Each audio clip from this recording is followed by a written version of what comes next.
Hello and welcome to your studio lighting course. In this course I'm going to give you an introduction into studio lighting and how you can control it to create great portraiture.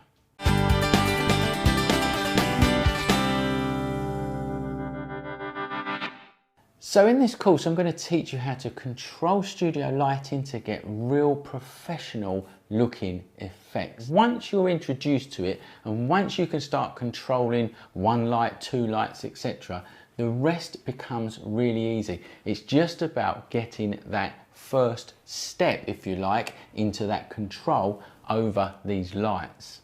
So studio lighting is for total control over light. If you're using natural light, for instance, if you're outside, it can be sunny, cloudy, it can be twilight, sunset, whatever, but you are limited to what that light is giving you. Well, in studio lighting, you're not limited at all.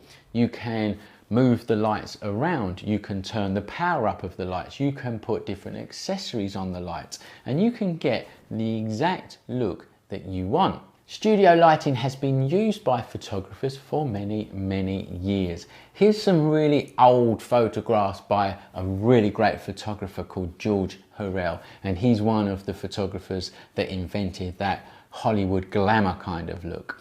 And as you can see, even in the old types of pictures like that, the light is totally controlled. It looks lovely on the models. And this is what I'm going to teach you in this course. I'm going to teach you how you can control light to get really great portraiture. Okay, that's a brief introduction into studio lighting and this course. And it's only brief because we're going to go through stuff in much more detail as the course progresses. Now let's move on to the next lesson.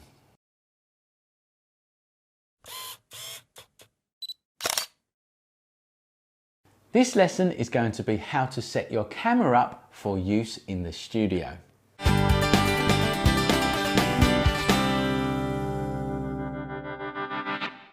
So when you're working in the studio, you need to work in fully manual mode because you are going to take control over every element of photography.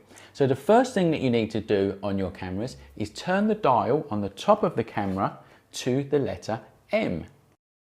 So the first thing that I want to talk to you about is the shutter speed and what shutter speed that you need to set your camera to, because you need to set it to what's called a flash sync setting. Now, different cameras have different flash sync settings. So some cameras flash sync will be 125th of a second, some will be 200th of a second, some will be 250th of a second, and it's very rare that you will get any camera its flash sync is above 250th of a second. So what we're going to do is we're going to set our cameras to 1/125th of a second, because that is a flash sync setting that will work on every single camera. So what is flash sync? What does it mean? The flash sync speed is the time in which your camera's shutter can fully open and allow a burst of flash to come into the camera. So a shutter in your camera works like this. You have two leaves, and when you press the button to take a picture, the first leaf comes up like that, and then the bottom leaf follows it like that. So the sync speed is the time that the shutter is fully open. So the top leaf comes up, the flash goes off, and then the bottom leaf comes up and shuts up your shutter. Now, if you go above your camera's flash sync, what happens is the top leaf comes up and the bottom leaf follows it before the camera's shutter is fully open, and what that will cause is banding. So the flash will go off as there's only a sliver within your shutter, and that's why you need to use a flash sync. So 125th of a second is a really good speed to set your cameras to when working in a studio, because it ensures that you've got the correct flash sync, because it's going to work on any camera. Now you can look at your camera's manual and see what your fastest flash sync is, and let's just say it's 200th of a second. You can set it to that if you want to, but do not go above that setting. Do not go above your flash sync setting on your cameras. Right, let's now look at how to set the shutter speed on general cameras. Okay, here we have an Olympus camera, and the first thing we're going to do is turn the dial to M at the top to turn it to manual. Then if we go back to look at the screen, you have this dial at the top here, and that's the one that you're going to change the shutter speed. And as you can see, there's a number change in there, and what we need to do is change it so that it gets to 125, which means 125th of a second on this camera. Okay, now we have a Nikon camera, and firstly change it to M at the top for manual, and then if we come around to the back and I press the shutter release down, it livens up the back screen. Now you've got a dial on the back on Nikon cameras, and this changes the shutter speed. You can see it changing here on this side, and we need to change it to 1/125, which is 125th of a second on a Nikon camera. So on Canons and some other camera brands, you have a dial on the top here, and it's that dial there that you twist, and that changes the shutter speed. So on this camera you can see it displays it on the top here, that's 125. If I turn to the back here and then twist the dial, as you can see the shutter speed is changing there, and what we want this one to be on is 1/125. So depending on your camera, you're going to need to have it displaying as 1/125 or 125. It really just depends on the camera brand that you are using. Okay, so your first task is really simple. Put your camera onto its manual mode and set your shutter speed to 125th of a second. Don't forget, this information is also on your task sheets, and I'll see you soon.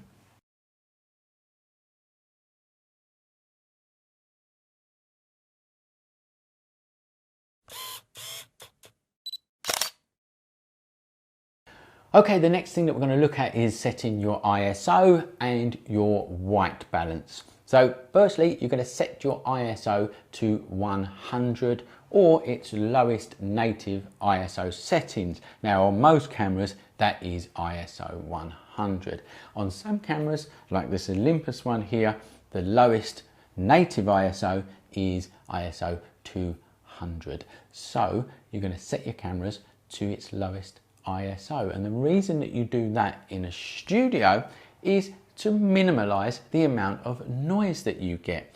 And because we're in a studio and because we can control light, and what I mean by that is we can increase light or decrease light accordingly, we don't have to worry too much about ISO. We keep it on its lowest so that we can minimize noise. So like I said before, studio lighting is for the intermediate or advanced photographer, so you should really know what ISO is at this stage. But just to put it in a nutshell, the lower the number, the less noise you get, and that's really what you want in your photography. If you don't know about ISO, then obviously we've got courses in photography, and just check them out because they will teach you not just about ISO, but about the fundamentals of photography, which you're going to need before you start doing studio lighting.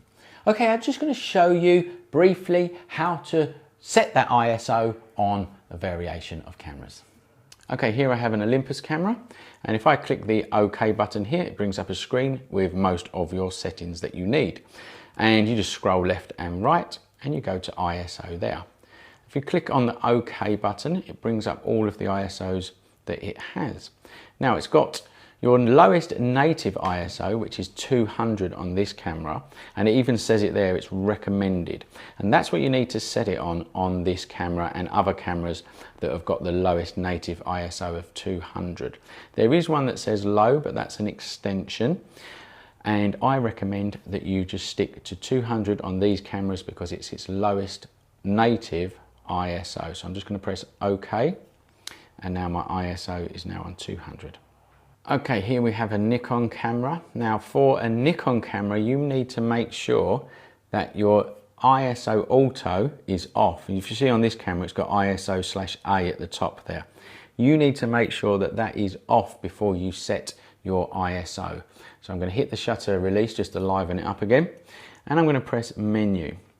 I'm going to go to ISO sensitivity settings. I'm going to click OK. And as you can see down there, it says auto ISO sensitivity control is on. Well, we need to turn that off because we're going to be working in a studio where we need to go manual. So I'm going to click that off. Then I'm going to go back to the main screen. And if I hit the I button here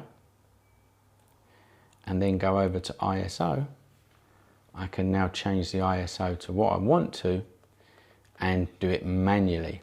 So for this camera, your lowest ISO is 100. I'm going to select OK, and that's the Nikon set to ISO 100.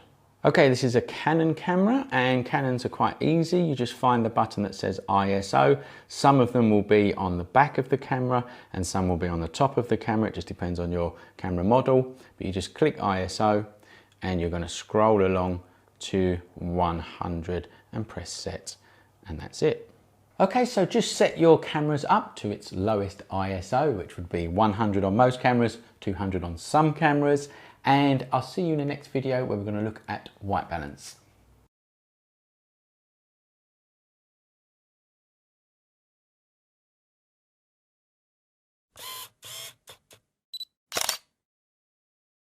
So now we are going to talk about white balance. Now, white balance quite simply is the color temperature of light, and different types of light, they emit different colors of light. So for instance, strip lighting in an office will give you a green light, whereas sunsets will give you an orange light. And what white balance does is it takes a particular color of light and tries to turn it back to white. So flash lighting gives off a different color of light.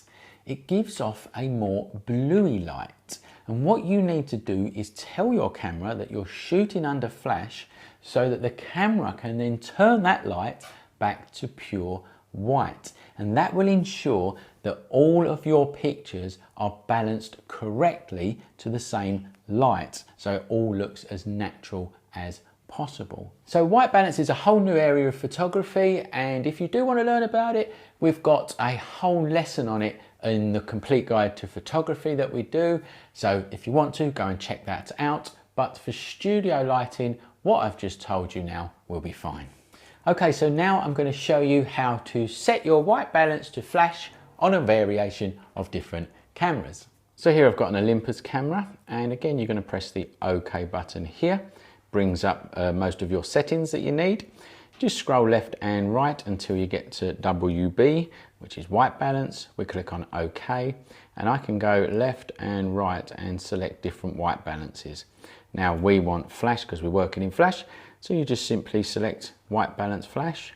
You click OK, and that's the Olympus set to flash white balance.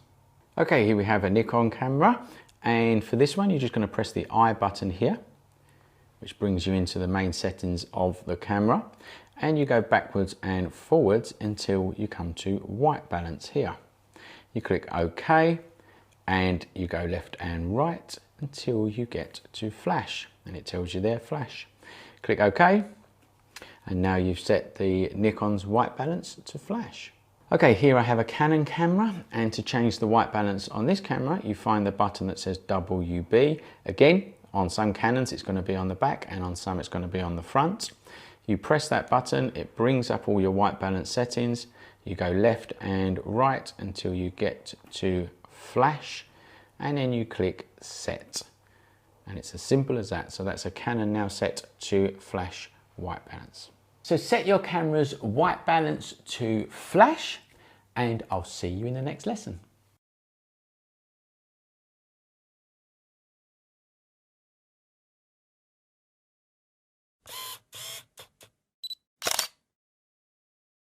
Okay, now we're going to talk about setting your aperture. Now, if you've set your camera up to all the other settings that we've talked about, they stay the same. Them settings don't change. The only thing that will change during your shoot, if you like, or during your working in the studio is your aperture. It's your aperture that's going to be letting in more or less light, or it's the lights themselves that you're going to be turning up or down to give you more light or less light. So it's the aperture that changes. And that's because studio lighting is controlled via stops of light. And we can change our stops of light via our aperture and via the power of the actual lights. In a studio, you cannot change stops of light with your shutter speed because you're capturing a flash of light. So if your studio is nicely sealed off to ambient light, which it should be, and ambient light is, for instance, daylight, then you're only exposing for the flash of light. So that's why changing the shutter speeds won't make a difference to the stops of light, to the brightness or darkness of your shots. Only changing the aperture will, or turning the lights up or down. Now you can change your exposure with the ISO as well, but you don't generally do that in a studio. Like I said before, you want minimal noise, so you keep your ISO down to its lowest setting. So therefore, the only thing that you can change in this whole scenario is the power of the lights and the aperture. So that's what we do. We just change the lights and the aperture. So I'm going to now show you how to change the aperture on a variation of cameras, because this does work slightly different depending on the camera that you've got. So here we have an Olympus camera, and as I said before, this dial here is the one that changes your shutter speed. Now on this particular Olympus camera, it's got another dial on the front here, and you twist that one to change the aperture. Now other Olympus cameras might be different to this, but in general this is how you do it. So if I twist that button at the front, you can see that the F number there, the aperture, is changing. So that's how you change the aperture on this Olympus camera. Here we have a Nikon camera. Now, as we spoke about before, if you turn this dial here, it changes the shutter speed. Now, some Nikon cameras will have a second dial, maybe on the back here or maybe around the front. That's generally the more expensive ones. And on them ones, what will happen is one dial will change your shutter speed and the other dial will change your aperture. But on this particular Nikon model and the sort of more amateur versions of the Nikon cameras, there is a button at the top here, and you hold down that button whilst twisting the dial, and that will change the aperture. So if I twist it without holding the button down, I change the shutter speed. If I then hold that button down and then twist the dial, as you can see, the F number's changing, the aperture is changing. So if I lift my finger off and twist, the shutter speed is changing. If I press my finger on this button here, if I press my finger on this button and twist, it's the aperture that's changing. So that's how you change the aperture on a Nikon camera. So here's a Canon camera, and as we spoke about before, if I twist this dial at the top, it changes the shutter speed, just like that. Now to change the aperture on this, you need to hold down this button here, the AV button, whilst twisting the same dial. So if I press that AV button down, you can see them orange numbers changing, so the F number. So if I hold that down, turn the dial, now you can see the aperture's changing. If I release that button and turn the dial, it's the shutter speed that's changing. So that's how you change it on this Canon camera. And now on the more expensive Canon cameras, you have two dials, one on the top and one on the back. And as you can see, the one on the top is changing the shutter speed, which is this here, need it 125th. And then you've got this dial here, which is changing the aperture. And that's how you change it on the more expensive Canon cameras. Okay, now you know how to set your camera up and how to change your aperture accordingly. Don't forget that all of this information is also on your task sheet. Let's move on to the next video.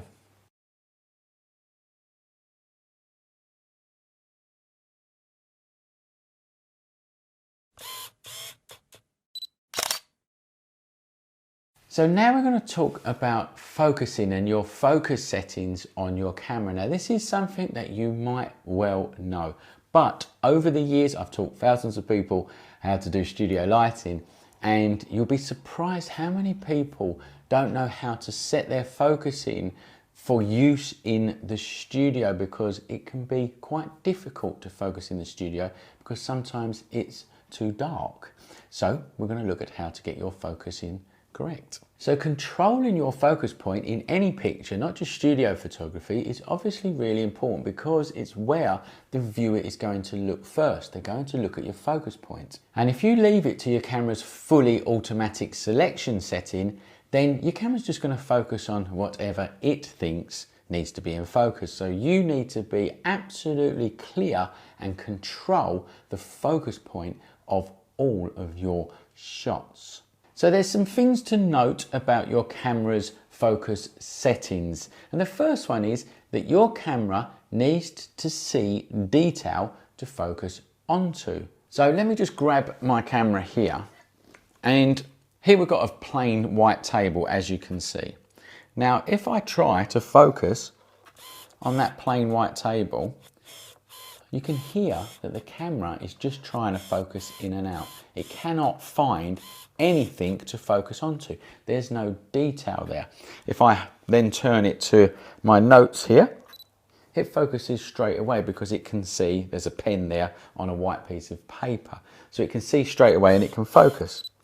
Now, in a studio, it can get dark. It depends on how you're going to use your lighting and something called modeling lights, which is what I'm going to show you a bit later on.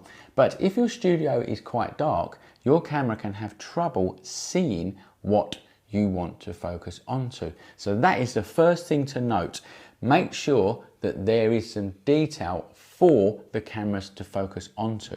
And the second thing to note is that your camera shutter release button has two settings, one to focus and one to take the picture. So it's halfway down to focus and then fully down to take the picture. Now that might be sounding a bit obvious to some of you, but I really just want to be clear before we get into the studio, because I do see people take pictures in the studio when they don't know how to do this. They just push their finger fully down and hope for the best. So we're just clearing that up right now.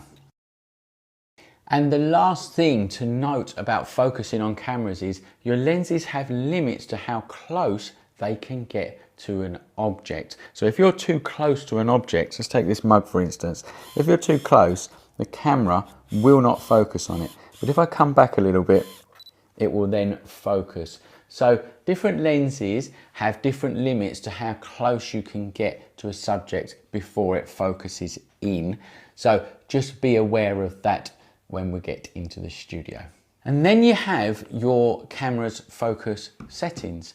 The first one that you have is called automatic selection, and that's the default one. That's what your camera will be on if you haven't changed it from when you bought it. And what that does is the camera will focus on the most contrasty thing within the scene. It will take over, the camera will take over and focus on what it wants to focus on. Now that is not good when we're in a studio. We need to take full control over where we want that focus point to go. The next setting is called Spot Autofocus, and that one is the one that we're going to use. I'm going to show you about that in a minute. And that is where you tell the camera where within the frame you want it to focus onto, i.e. the center of the frame. And then you have face recognition on some cameras, and other cameras even have eye recognition. Now that is a bit of a personal preference. Personally, I don't like them because the focusing just tends to just keep going in and out and trying to find a face. That's my personal preference. I do know that other people do like using face recognition, but there's something that you're going to have to experiment later on in your career. For now, what we're going to use is spot autofocusing, because that is the one that's going to make sure we get our focus point exactly where we want it to be. So I've got my camera currently set to spot autofocusing. I'm just going to demonstrate how it works. So let's take an object, my School of Photography mug here like that, and I'm just going to grab the camera, and basically I've got the spot autofocus set to center frame. So whatever is in the center of my frame here will be sharp and in focus. So I'm just going to come down to take this shot and take the shot like that. Nice and easy. The focus point is center frame. Now, what if I want to get that focus point over to the left or to the right? What you have to do is you have to focus on the object first, hold the focus, then reframe, and then shoot. So let's focus on the object here. I'm going to come down a bit, focus on the object. I'm going to reframe. I'm not going to lift my finger up off the shutter button, and then I'm going to push straight down like that. So what I've done is I've focused on the object, I've reframed, and I've took the picture. I'll just do it once more, and this time I'll get the object over to the right of the frame. So I'm going to focus, reframe, and take the shot. And quite simply what I've done there is controlled exactly where the focus point will be within my picture.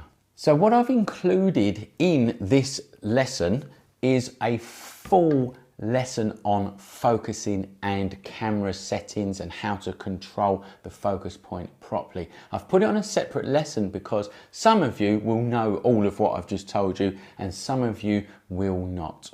So if you're not comfortable with focusing and controlling the focus on your cameras, please watch that video that I've given to you. It's from our Complete Guide to Photography and it's an in-depth lesson in focusing. Watch that, practice your focusing and get that right before you go into the studio. Okay, practice your focusing, set your cameras up, and I'll see you in the next lesson.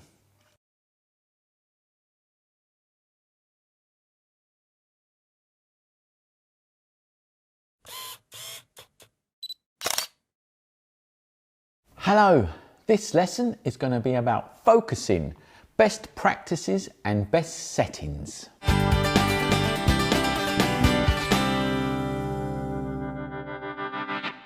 One of the first things to take control of in photography is your focus point. It's taken for granted that you just hold the camera up and it focuses. But cameras will tend to focus on the biggest thing in the frame due to their automatic settings, and you might not want that to be your focus point. You need to take control and focus on what you want. The focus point of the image is where a viewer's eye will go first. This is why photographers will make the most important part of the image the focus point. Let's look at this image here. Immediately you are drawn into the eye of the model. This is because it's the focus point of the picture. If we crop into this image further, you can see that only the right eye is sharp. And it's this that causes the viewer to look at it first. Controlling where your focus point will be is very important to get right. Now, things to note before we start. Autofocusing on all cameras needs some detail to focus onto. For instance, it will not focus on a plain white wall, but it will focus on a picture hung on that wall. So let's just demonstrate that to you now. So here I have my camera and it's just set to P on the top and autofocus. So it's just on sort of default settings. If I point it, this is the plain white table obviously. If I point it at the white table and try and take a picture, it won't take a picture. It's just focusing, the focus ring's going round and round and round. And that's because it can't see anything to focus on. Whereas if I just move it slightly to these cameras here, press the button, it focuses straight away. And that's because it can now see something to focus on. There's contrast here, the black camera on the white table. So that's the first thing to note. Cameras will not focus on things that it can't see. Another thing to note is that your shutter release button has two settings. You press halfway down to focus and fully down to take the shot. Let me demonstrate this. So your shutter release button is basically the one that you press to take the picture. That's your shutter release button. It's got two settings, halfway down to focus, and that's the beep, that tells you that it's focused, and then you push it fully down to take the shot. So it's halfway to focus, fully down to take the shot. Now, it's something that you're going to need to practice and get used to, but that's one of the things that you need to know when it comes to getting your focus point exactly where you want it to be. And lastly, lenses have limits on how close you can get to an object. If you're too close, your camera won't focus. I'll just demonstrate that for you now. So if I'm too close to my object, it just won't focus. The camera's just, the focus ring's going backwards and forwards and it will not focus. If I come back a little bit, it focuses straight away. So if you're too close to an object, sometimes it doesn't focus as well, and all you do is you come back a little bit and that focus is in.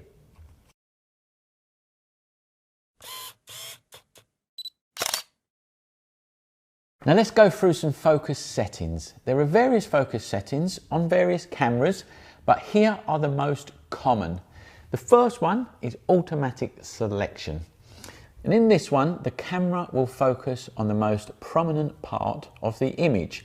Generally, this will be what is big and near to the camera because it looks for contrast. The next setting is spot autofocus. This is where you can tell the camera to focus on a particular part of the frame, for instance, in the center of the frame. With this setting, you can control what you want to be in focus, and we're going to have a go at that in a minute. And the next one is manual focus. This is where you control the focus manually. It's good for low contrast or low light situations, and it's really easy to use. On your lenses, on most lenses, it's actually on the lens, and you click from, this is a Canon, you're going to click from AF, autofocus, to MF, manual focus. So you just, if you want to go manual focus, you just click to manual focus on a Canon.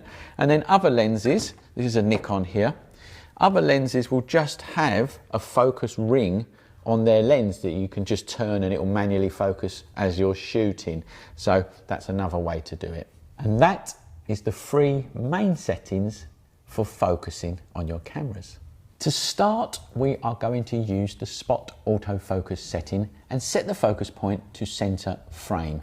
I'm going to show you how to do that on a Nikon and a Canon camera.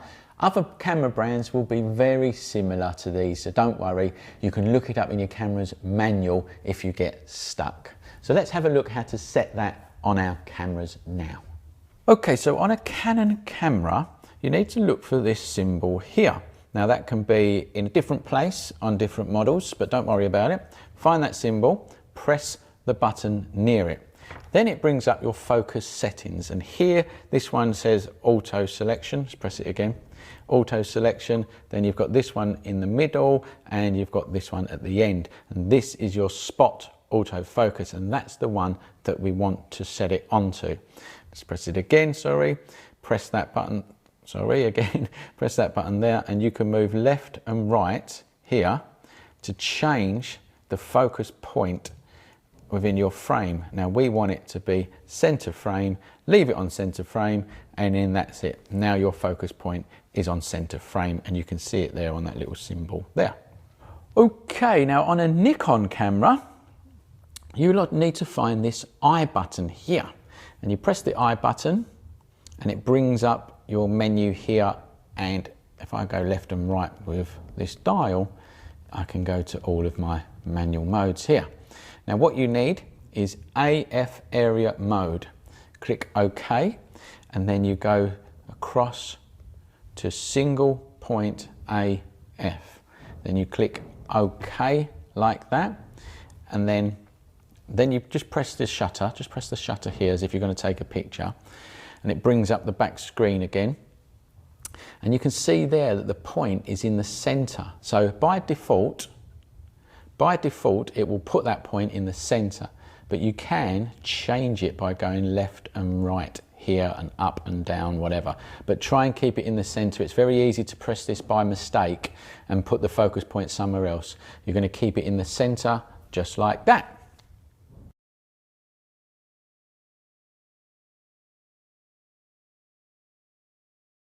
Then you have your shooting modes. The first being single shot mode, which is called one shot focusing on a Canon and AFS on a Nikon and other cameras. Now what this mode is, it's for shooting objects that are generally not moving that much. So portraits or still life or landscape. So that mode is for shooting stuff that are not going to be moving around. Then you have continuous shooting, which is called AI servo on a Canon, AFC on Nikon and other cameras. the continuous shooting is for things that are moving, so it can track an object. So imagine someone running and you're tracking them, or a car moving, and that's what continuous shooting will do. It will automatically focus backwards and forwards if the object moves backwards and forwards. And on some cameras, you will have what's called an auto detect setting. It's called AI focus on a Canon, and it's called AFA on a Nikon. Now basically what that does is the camera is going to decide whether the object is moving or not moving. Now generally you will leave that off because you want to take control as much as you can. So that's just an extra setting on some cameras. For now we're going to use the single shoot mode. Again, I'm going to show you how to do that on a Nikon and a Canon camera, and other camera brands, again, they're going to be very similar, so don't worry. Single shoot mode is genuinely what you use most of the time, and especially when you are learning. So that's what we're going to set our cameras to, and that's what we're going to practice with to start with. Okay, so this is the Canon camera, and we're going to set it to single shoot mode. And what you need to do is find the button that says AF. So you can press that button there, AF. I'm just going to show you another way to do it as well. You can press the Q button and you can scroll down to where it says AI focus. We'll click on that, and you need to go to one shot for focusing on still subjects. So let's just click set, and that's how we're going to use it. One shot, and the middle of your frame is your focus point. That's for the Canon. Okay, so here we've got a Nikon camera, and again you press the I button, which is this one here, so that it comes up like that, and then scroll through to the mode that you want, and we want the focus mode. Click OK and go to single servo AF or AFS. Click OK, and that's how we're going to use the Nikon cameras. AFS, the focus point in the center of the frame.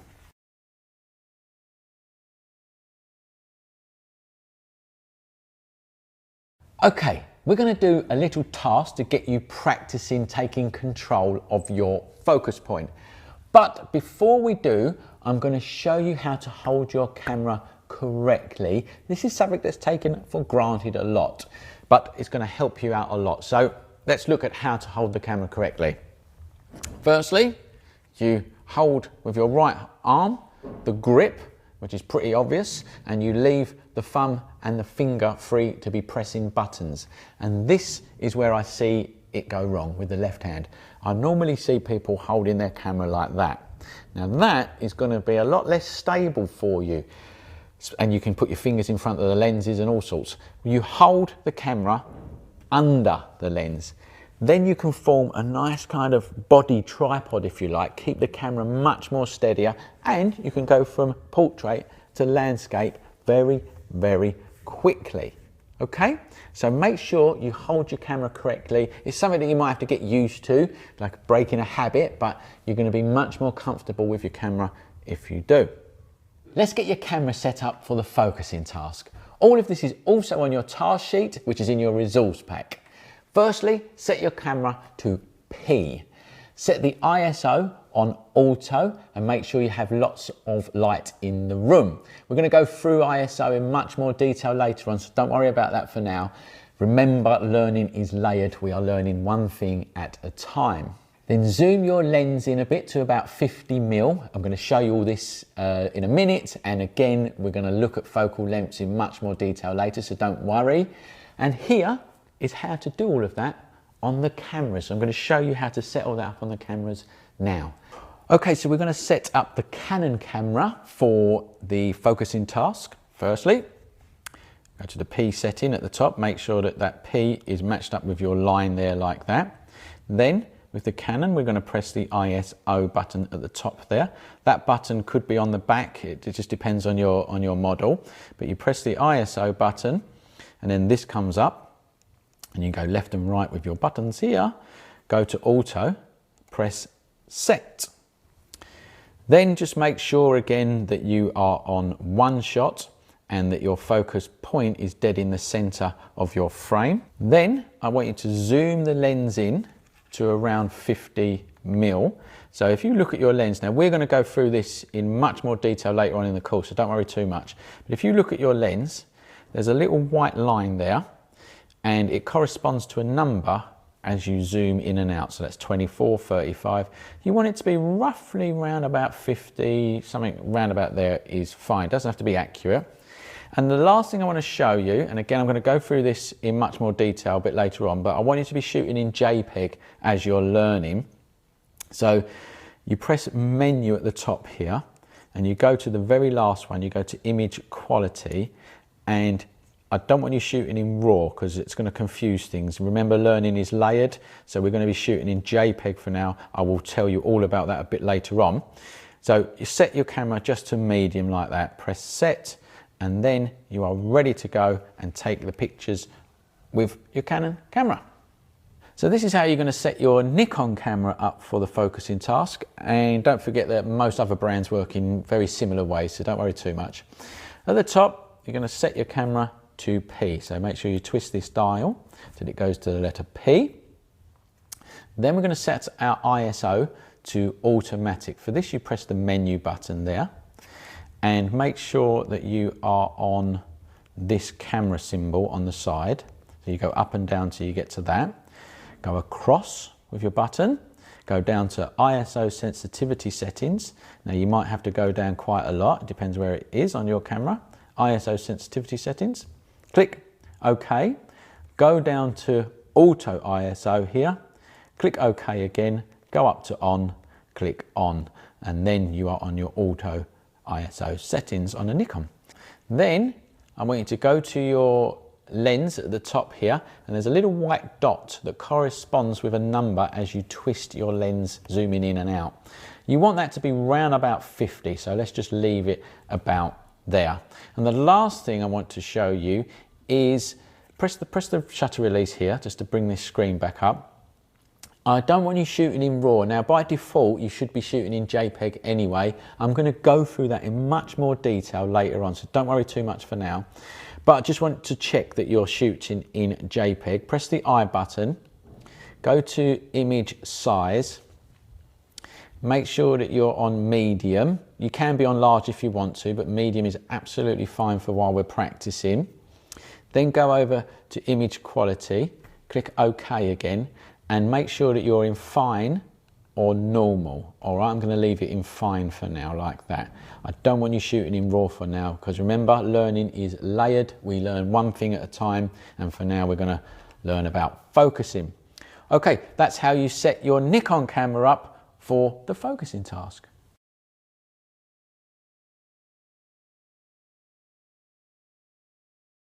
Okay, you've got your camera set up for this task now, and remember this task is just to take control of your focus point so that you can put it wherever you want to within the frame. So the first thing you're going to want is an object. I'm just going to use a nice School of Photography mug here, place it on a table, make sure you've got lots of light in the room. So if it's daytime, open up all the curtains, make sure you've got a lot of light to play with, otherwise this might not work. The next thing is have distance from your object to the background, at least 5 meters, and that's so that you can see the effect of this task. Then you're going to need at least a meter's distance between your lens and the object. Then you take a shot. Okay, so we're going to come around to the front of the object here, and then you're just going to take a picture where the object is center frame and sharp. I'm going to bend down, press my button, and take a picture. And it's as easy as that. So the object is nice and sharp and it's in the center of the frame. Now what if you want that object to be to the right or the left of the frame? Let's try and do that. So I'm going to look through my viewfinder, I'm going to position the object to the right of the frame and take a picture.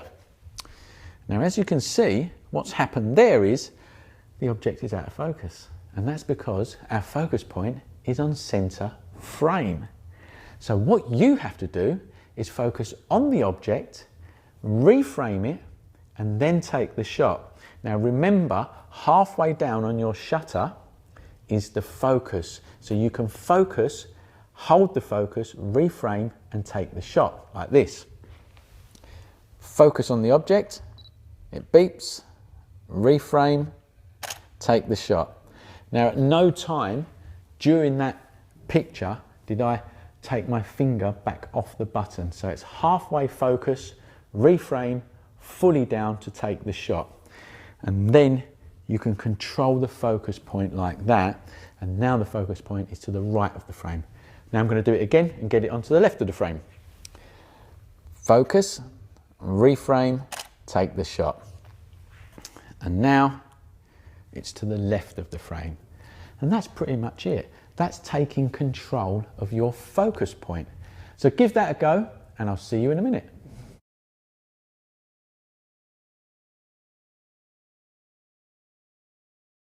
Okay, you've just taken your first steps to controlling your photography. The focus point will now go exactly where you want it to go. Let's just recap.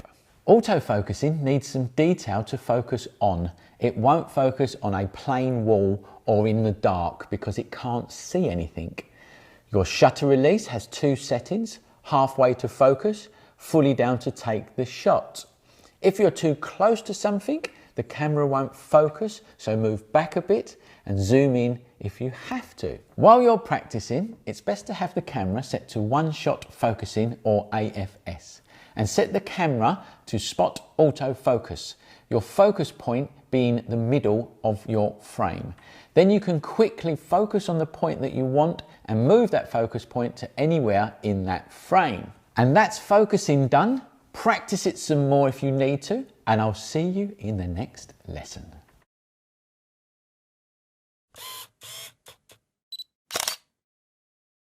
This lesson is going to be all about equipment.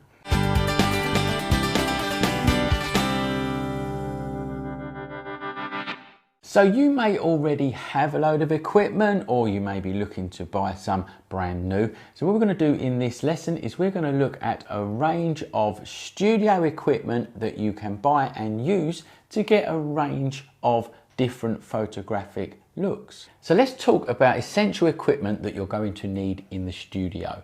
Firstly, you're going to need flash heads. And here's one here.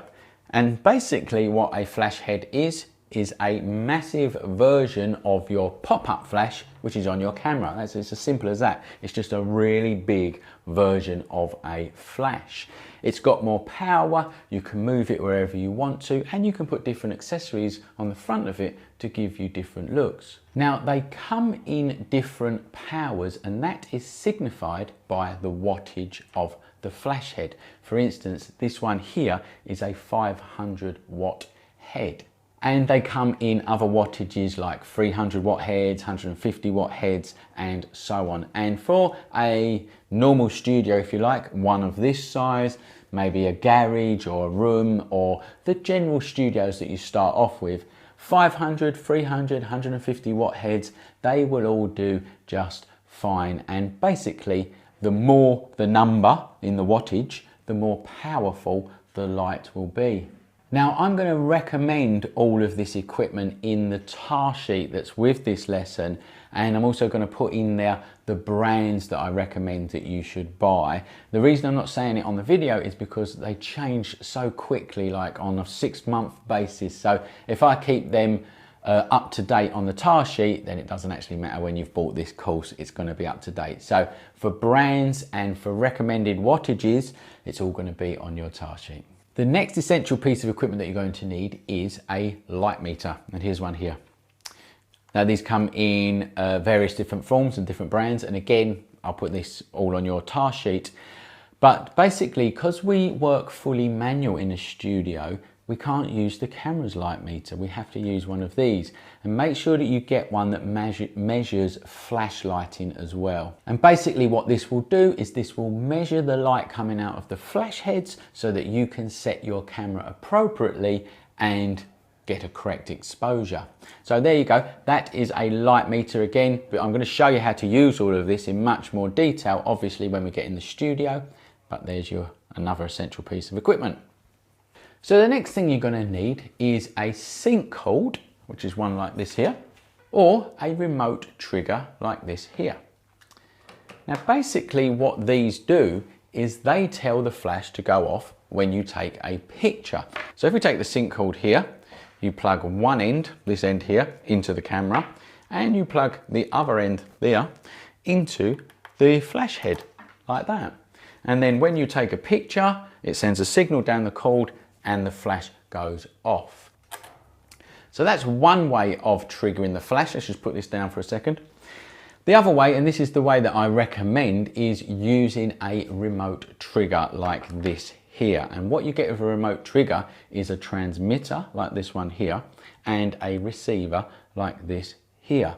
And this works like this. You slot the transmitter onto your camera like that, and you plug in the receiver to your flash head here. And then when you take a picture, it sends a signal remotely from your receiver to the transmitter and flashes off the flash. So this is a much better way of doing it, and I recommend you getting a remote trigger if you want to. Again, all of this is going to be on your task sheet. The next thing that you're going to need is reflector dishes to go onto the flash head. And I've got one just here. This is a 7-inch or 18.5 centimeter dish, reflector dish, and these are pretty standard, these ones, but they do come in different sizes. It's not like generic, and also you might get different sizes for the brand of flash heads that you've got. But this one here, a 7-inch, 18.5 centimeter dish, is pretty standard. So you're going to need some reflector dishes for your flash heads. And then you're going to need some barn doors to go on to your dish. So let's just put that down there, and I've got some barn doors over here. Here's some barn doors, and you buy these to fit the size of your dish. So like I said, that's a 7-inch dish, and these barn doors will fit on a 7-inch dish, and it's as simple as that. And what these do is they open up like this, and then they will block the light where you want it to be blocked from. And again, as we get into the studio, you know, I'm going to show you how to use all of this properly and what it's for. But for now, this is really an essential piece of equipment that you're going to need to get for the studio. So let's just close this up and put it down here. The next thing that every self-respecting studio needs are brollies. And I have one here, and quite simply, what you do is open it up, just like a brolly. And what this does is it gives you reflected light and it spreads it out. And I'm going to show you how to use these and the effects a bit later on in the course. But for now, it is really an essential piece of equipment. You want at least one, possibly two of these. So let's just put this down. And the next thing that you're going to want is a softbox. And I've got one of them here.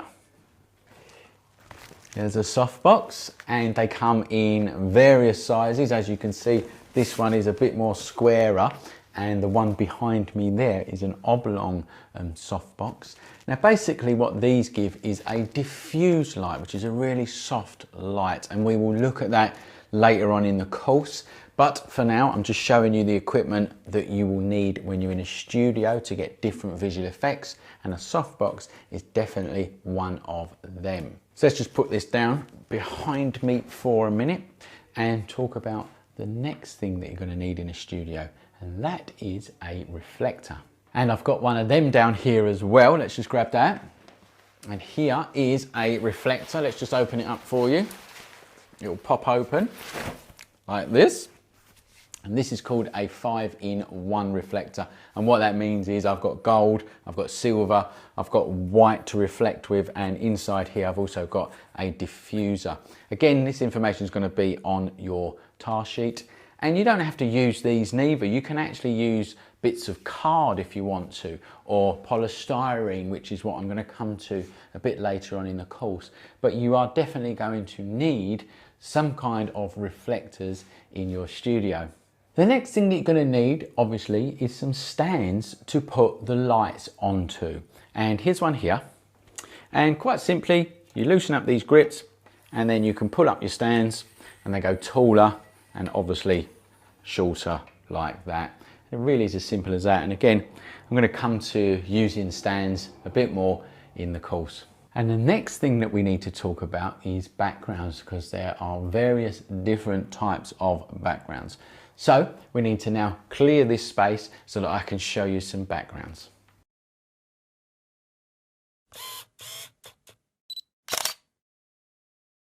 So there are many different types of backgrounds that you can get for use in the studio. You can get cloth ones, you can get vinyl ones, you can get paper ones.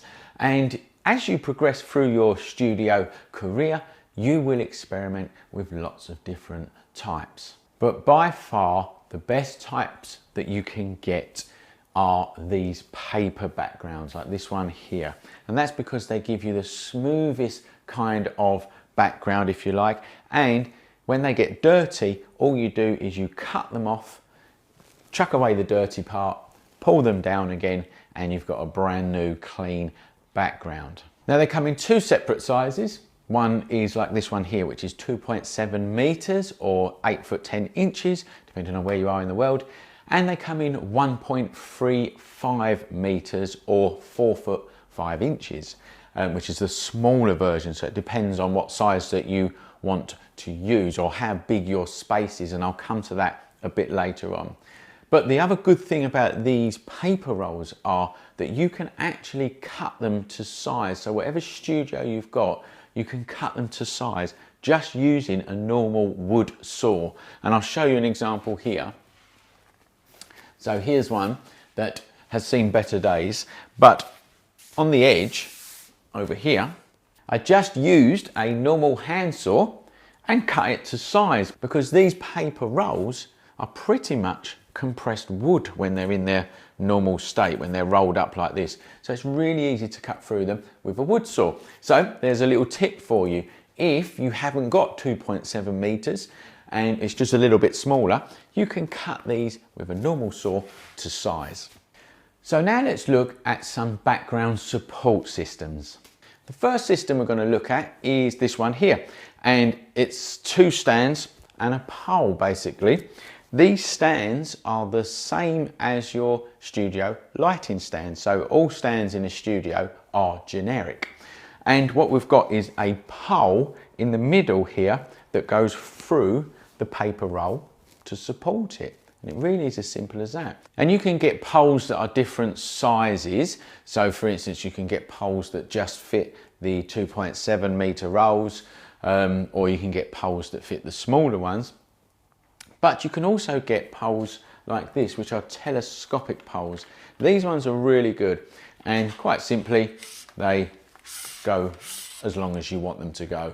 And this one on here is a telescopic pole as well. So they're the different types of poles that you can get. Now my advice here is to not buy a cheap, flimsy background support system, because these paper rolls are heavy, and you can get background support systems that are just for cloth, and that will be a bit lighter. So if you're going to get this type of background support system, make sure it's a nice sturdy one.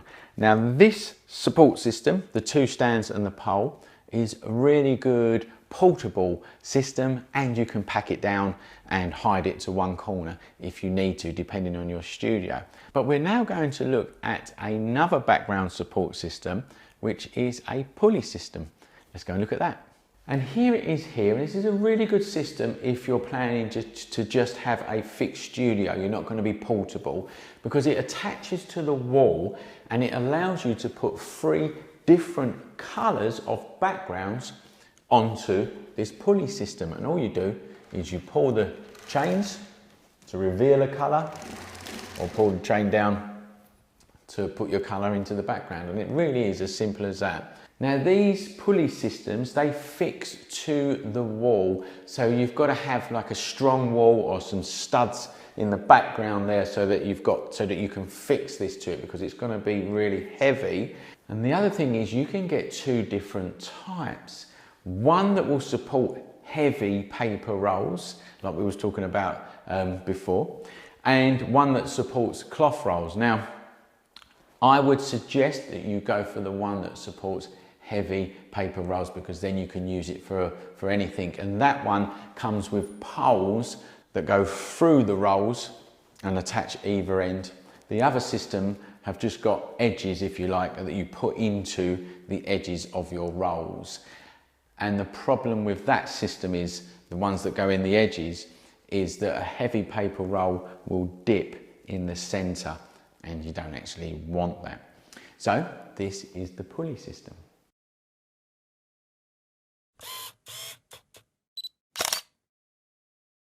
So now I want to talk to you about lenses and focal lengths that suit studio portraiture. So firstly, let's talk about the two types of lens that you can get. First one is prime lens. Now, prime lenses are really good because they're relatively cheap for the quality that you get. Optically, they are really, really good, and you generally get wider apertures in prime lenses. Now, the downside to prime lenses are that you have to physically walk forward or walk backwards because they don't zoom in or zoom out. But actually in a studio, you literally a few steps forwards and a few steps backwards. So prime lenses do suit a studio setting, and I recommend to get some if you can. The next type of lens I want to talk to you about is a zoom lens, and here's one here. Quite simple. You zoom in and you zoom out on a zoom lens, and that's the benefits to them. You can get closer and you can get further away quite quickly. Now, the downside to a zoom lens is that it's generally a lower optical quality with the standard ones that you get with your camera, like the kit lenses. And generally, them standard zoom lenses do not come with a wide aperture. So if you want that quality in a zoom lens, if you want a wide aperture and good optical quality in a zoom lens, you're going to pay quite a bit of money for one of them types of lenses. So now let's talk about the focal length that you shoot at and the focal lengths of lenses. Now, you can find your focal length out quite simply by looking at your lens. So let's get one here. And if you zoom in or zoom out, you normally on a lens have a little white line, or sometimes it's a red dot. And when that white line matches up with the number on your lens, that's the focal length that you are shooting at. So for instance, here I am now on 50. If I zoom in a bit to 70, now I'm on a focal length of 70 mil. And if I zoom in even further to 105, I am now at a focal length of 105 millimeters. Now, the focal length that you shoot at is really important because different focal lengths will distort a face, and this is what you need to get to learn. So let's look at some examples of that. This shot here was taken at a focal length of 16 millimeters on a full frame camera. And what you can see is the face is really distorted. It's been stretched out, and that's what 16 millimeters, or what would be a wide angle, does to a face. If we move through the focal lengths now, if we go to 28 mil, you can see it's starting to look a bit better, but it's still not right. It's still a wide angle. We're going to go up now to 35 millimeters focal length, and it's getting a bit better, and that is slightly at a wide angle. The next one here is at 50 millimeters on a full frame camera. Now this one is really important because this is as your eye sees. This is natural. This is how the model actually looks. 50 millimeters is a standard lens on a full frame camera. If we move up now to 80 millimeters of focal length, this is a really good portrait lens or portrait focal length. That's 80 to 85 millimeters on a full frame camera. It tends to push in the face slightly and just give a really nice feel to a face. The next one we're going to look at has been taken at 105 millimeters of focal length. And as you can see, that's pushed in the face even more. It's called compression. It's compressed the face even more. So now let's compare the wide angle one with the one that's been zoomed right in. So we've got 16 millimeters of focal length and 105 millimeters of focal length. You can see a world of difference between those two pictures. So when you are taking pictures of people, obviously you can use whatever lens that you want, whatever focal length you want, and it's really good to experiment. For instance, a wide angle is going to give you a comical kind of look. But if you want a natural feel and a good looking feel, then you need to be sticking around 50 millimeters of focal length on a full frame camera, or 85 millimeters on a full frame camera or above. Now what that also means is that you're going to need to stand back because it's zooming in slightly, and that's why I said earlier on in this course that having some distance in your studio is really beneficial, because it enables you to stand back and zoom in and get really good portrait shots. So what I've been referring to there is the looks certain focal lengths have on full frame cameras.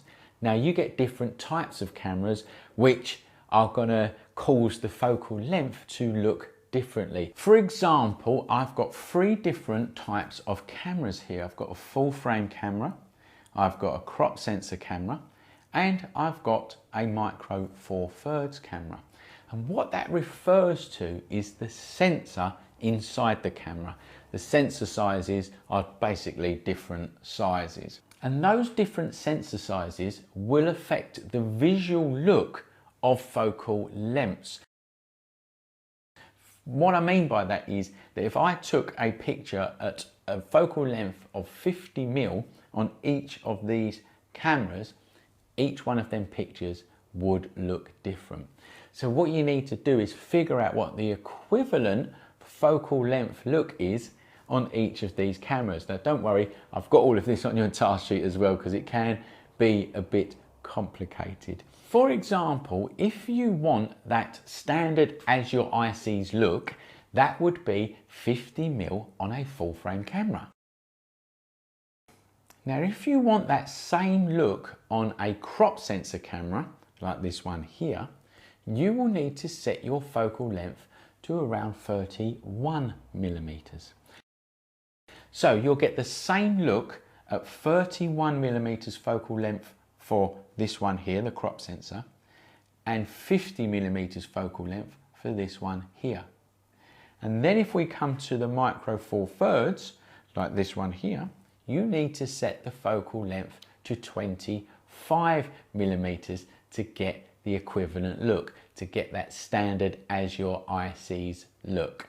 So on this one, it's 25 millimeters. On this one, it's 31 millimeters.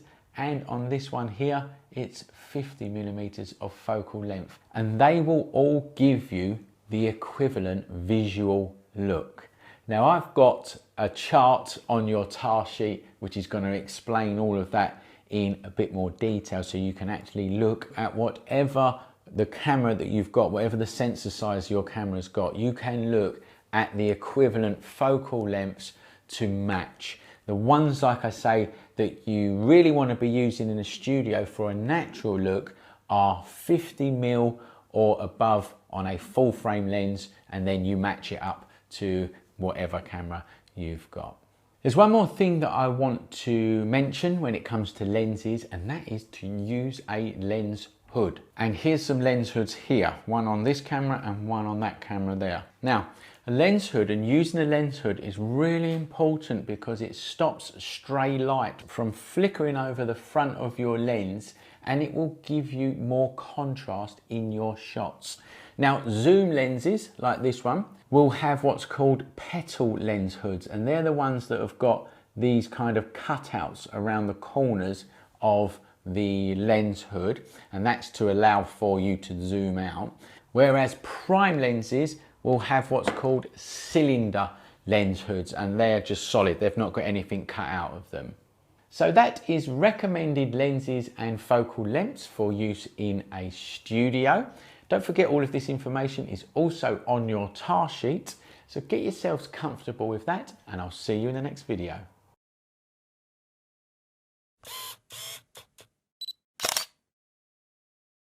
This lesson is going to be about setting up the studio.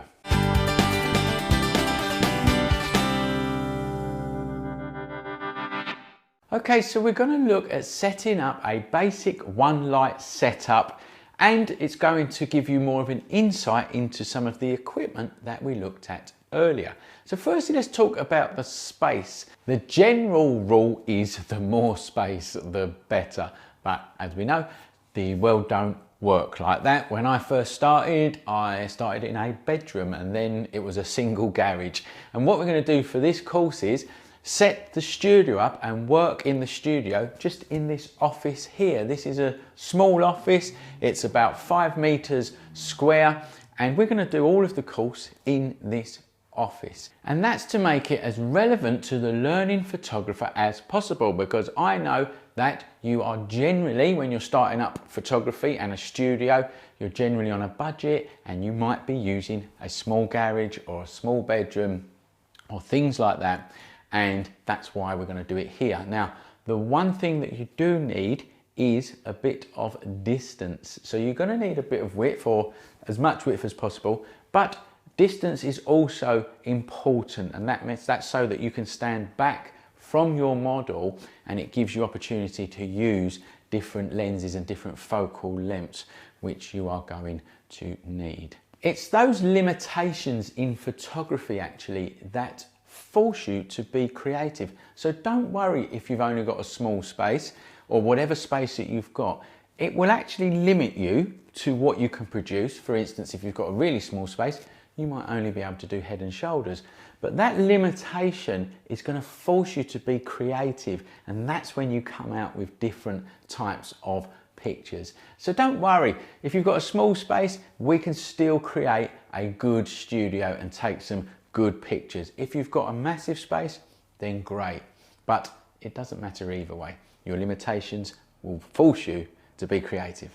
So the first thing that we're going to do is set up the background. Now, if you've bought one of them lovely pulley systems, you've probably set it up and it's all nice and solid, and all you've got to do is pull one of them pulleys and it will bring down a color. So that's great. But if you haven't, you've probably got the background stands and poles, and that's what we're going to set up right now. So let's grab a stand.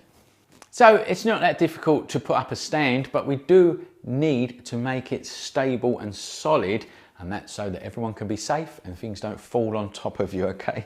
So firstly, you're going to loosen up this grip here, and we pull each leg and we push it down so that all of the legs at the bottom come out. Now this is where it's important. The arms here, these support arms in the middle, you need to get them parallel with the floor. So they need to be roughly parallel with the floor, like that. And then we tighten it off. And then you're just going to give it a push at the top to make sure that that is nice and solid. And now we need another stand, because obviously we need 2 for the pole to go onto each one. So I'm just going to grab that and set that up.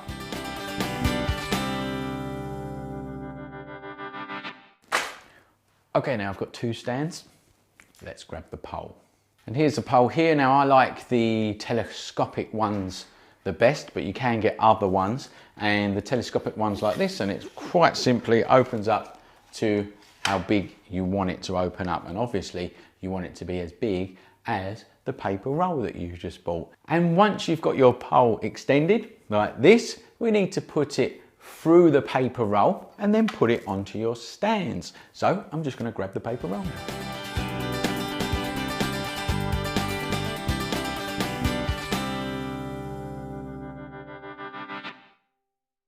So when you put the paper roll on the pole and put it on the stands, you need to make sure that this paper roll is going to open out into the studio. So just make sure that the paper roll is going to pull down and open out into the studio, because that's what's going to create an infinity curve, which is something that I'm going to tell you about later on in the course. And the other thing is, some of these poles will come with fasteners or tighteners at the top, and it's a good idea to obviously put them in, tighten them up so that it's all nice and secure and just that little bit more safer. Then what you need to do is raise this paper roll up to the height that you need it, and that just depends on where you are. It could be as high as the ceiling depending on where you are, but in general it is about 1 foot, 2 foot above a normal person's height. So let's do that. Let's lift this and pull the paper roll down.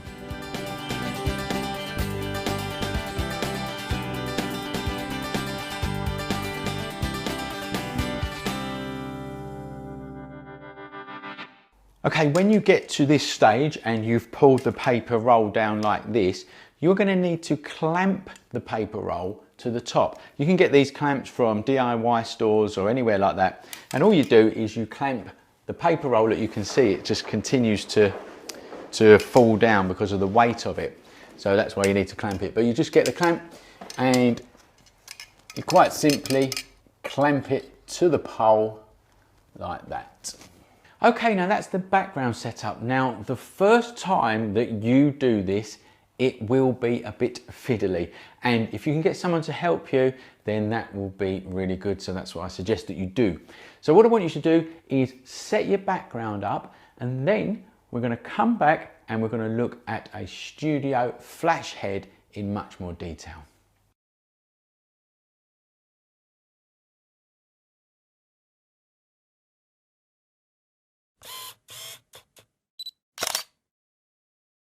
Now the background setup, we need a studio flash head, and for that I need to set up a stand first, and it's just the same as the stands that I showed you before, so let's quickly do that. Okay, there's a stand set up. Now I'm going to get the studio flash head. So with these, again, it's all quite generic, so whatever studio flash head you get will fit on whatever stand you get, as long as they're studio based, because they're all generic.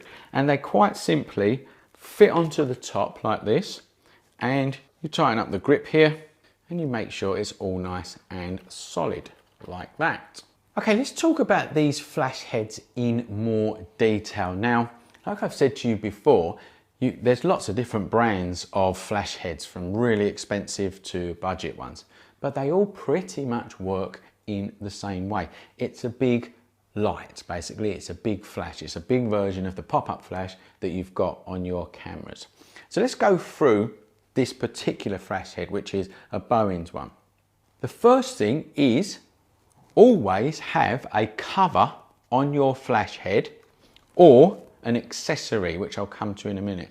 And around the side there will be a release latch, and you pull that back on this one. Now different flash heads, they might have different ways of doing it, but on this one you pull it back, you twist the cover and we pull it off like that.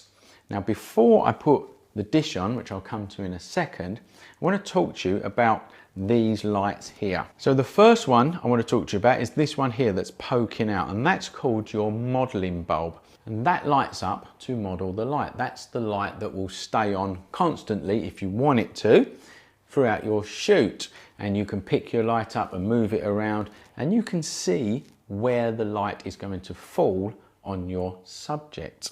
This one here, the ring that's going around the modeling bulb, that's called your flash ring, and that is what goes off when you take a picture. So as you take a picture, what happens is the modeling bulb goes off, the flash flashes, and it takes a picture, and the modeling bulb comes back on again afterwards. Modeling bulbs are relatively cheap to buy. Flash rings are not, so be extremely careful when you're using your flash head that you don't damage these flash rings. And another thing to note is that these modeling bulbs, when they're left on for a long time, get extremely hot, just like a normal light bulb will. So don't leave these on for a long period of time. So these two lights here are quite sensitive, so we don't want them to be exposed as much as possible. So like I just said before, you're either going to have the cover on them or an accessory like a dish. So let's grab that. So as mentioned in your equipment lesson, this dish here is the standard 7-inch dish. Now, depending on your brand of flash head, you'll have a certain fitting. So not all dishes fit on all flash heads. So you're gonna have to check that get the ones that fit your particular brand of studio flash head. So this one, really simple. You put it over the top, be very careful that you don't hit that flash ring. It goes in, you twist, it clicks, it locks in. And when you want to take it off, you pull the release latch and it comes off. Simple as that, really. Okay, now let's look at the back of these flash heads. So I'm just going to turn this towards you now. So each flash head, like I say, is going to be slightly different, but they've pretty much got the same buttons and the same settings on them. So here we go. Firstly, you've got the power there, and I'm going to need to plug the power in because I need to show you some stuff. So that one's easy. We plug the power in there. And next to that there you have your power, your on and off. So this one can be used with a separate battery pack if you want to. And for that you just switch down to the battery. And if you want to use it on a normal plug, you switch it up to the top. And now it's on. Next to that I've got this button here called cell. Now your cell is this little thing on the top here. And what that cell does is it enables you to fire this flash off with another flash. And so what that actually means is that you only ever need to be connected to one flash at a time. And that will be your master flash, and the ones that have got the cells on will be your slave flashes. Now we are going to cover that in much more detail later on. So let's just move on to the next bit for now. So next to that you've got a beep button here. Now what the beep does is it beeps when it's recharged for its next fire. So if I just fire off the flash here with the test button, there's no beep. If I switch the beep on and then fire it off, it beeps. And what it's doing is it's telling you that the flash is ready for the next shot. And that's what the beep is. It's really annoying, but it's good if you've got a few flash heads going off and you need to know that they are powered, ready for the next shot. For now, we're going to switch that off. On this particular model, there is a button next to beep called ready, and that is just a brand specific thing. You don't need to worry about that because it's not on every flash head. And if you have got anything like that on yours, just look in your manual. But I never use it, and we're not going to use it in this course. So let's move on. The one down here is sync in. Now that's really important because that is what's going to sync with your camera. So if this is going to become your master flash, again, which I'll come to later on, then this is the one that's going to be connected to your camera. And that is where you will plug in your sync cord or your remote trigger, which we'll come to a bit later on. Now next to it here, I've got something called lamp, and that is your modeling lamp. So on this particular brand here, I've got 3 settings for that lamp. I've got one called maximum, and as you can see, the modeling light has come on to its maximum, to its full power. That's how bright it is there. The next one that I can click on is called user. Now that is again to do with this particular head, and most heads don't have it. And again, I don't use it. Generally on flash heads, you don't have it. The one next to it, you do have on a lot of flash heads. It's called rel on this brand. And basically what that is it means relative. So it's relative to the power of the flash. So if I turn the power of the flash up, and I will come to that in a second, you can see at the back there, the modeling bulb is changing. It's matching the power of the flash. That's a really good setting because as you're modeling your light, you can see how powerful or not powerful it is. And that's what relative does. It sets the power of your modeling bulb to the power you set your flash to. Okay, let's come around now to the side of this flash head. So what we've got here is information on what I've just told you. So the modeling lamp, for instance, if I click that, it goes off and it tells you it's off. If I put it back on again, now it's on relative, and I can keep going through, and now it goes to maximum. For now, I'm just going to leave that off. Here it tells you that the beep is off and the cell is on. And here are your power options. Now this particular model has power in stops and power in tenths of stops. And we're going to talk about how to balance out stops of light later on in this course. And just so that you know that some flash heads will not have this temps of stops, they will just have a power, and some may not even have it in stops. They might just have a dial that goes up and down, and it also could be on the back and not on the side. But basically every flash head will have a power which you turn up and you turn down. The next thing is this button here, and that is your test fire button. So I press that and it fires off the flash, and that's for if you need to test the flash, and it's as simple as that. And you may have noticed that it flashes, and what that does is it flashes as it charges. So when it's solid like that, it's ready for another shot. When it's flashing, it's charging for another shot. And if I come down in power, it flashes because it's dumping power ready for the next shot, because I just went down in power. So that is an in-depth look around one of these flash heads. Don't forget that all of this information is also on your task sheet. So I just want you now to set up a flash head ready for use in the studio, and I'll see you in the next video.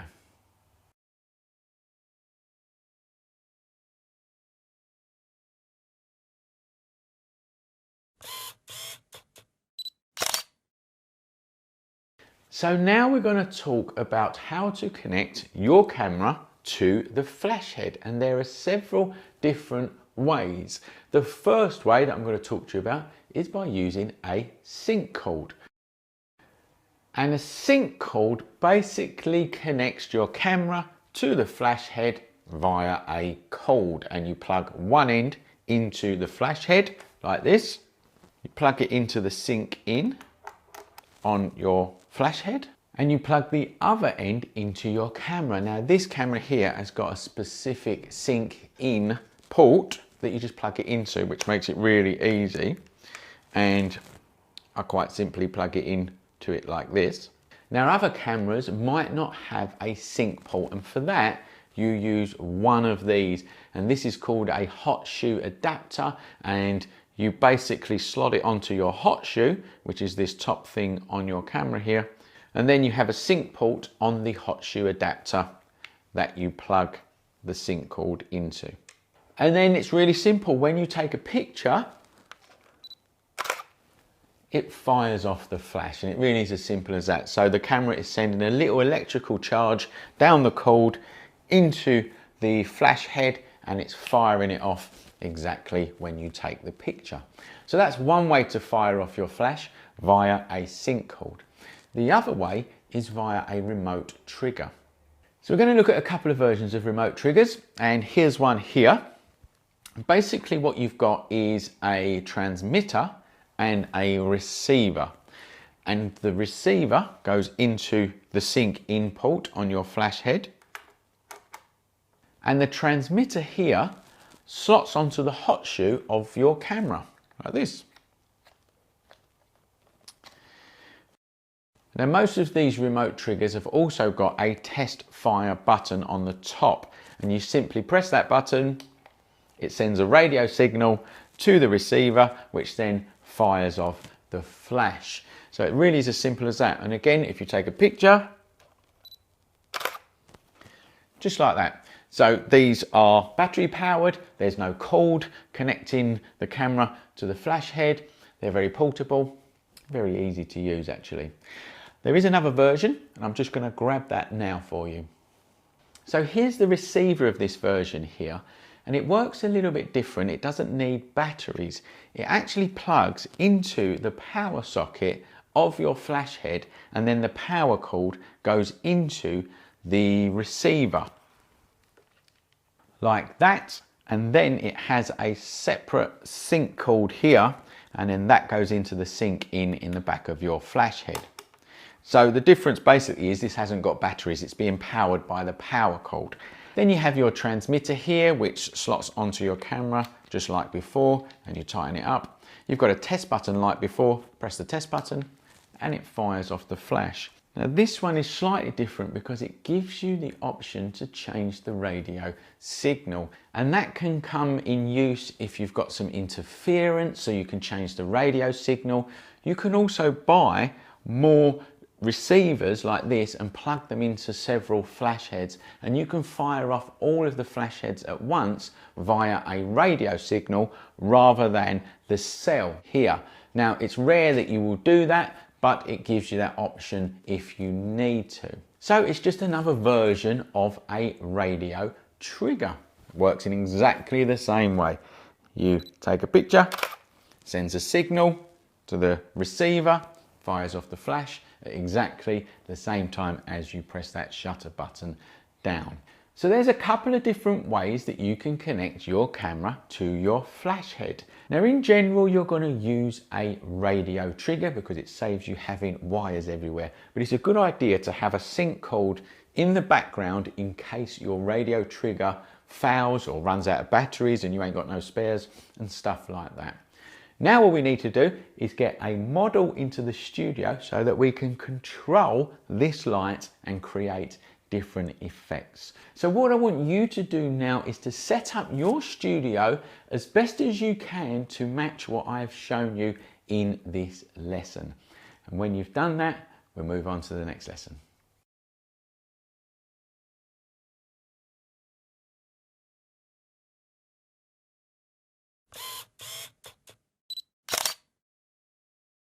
So let me introduce you to our model that we're going to use for this course. This is Rosie here. Thanks for helping us out, Rosie.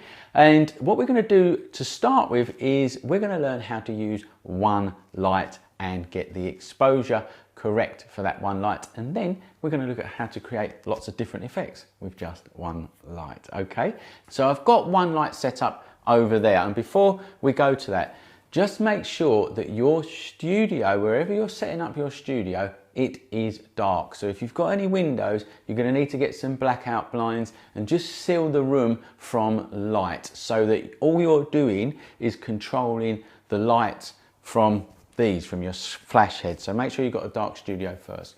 Okay, so I'm going to just come over to my light here and I'm going to switch the modeling lamp on.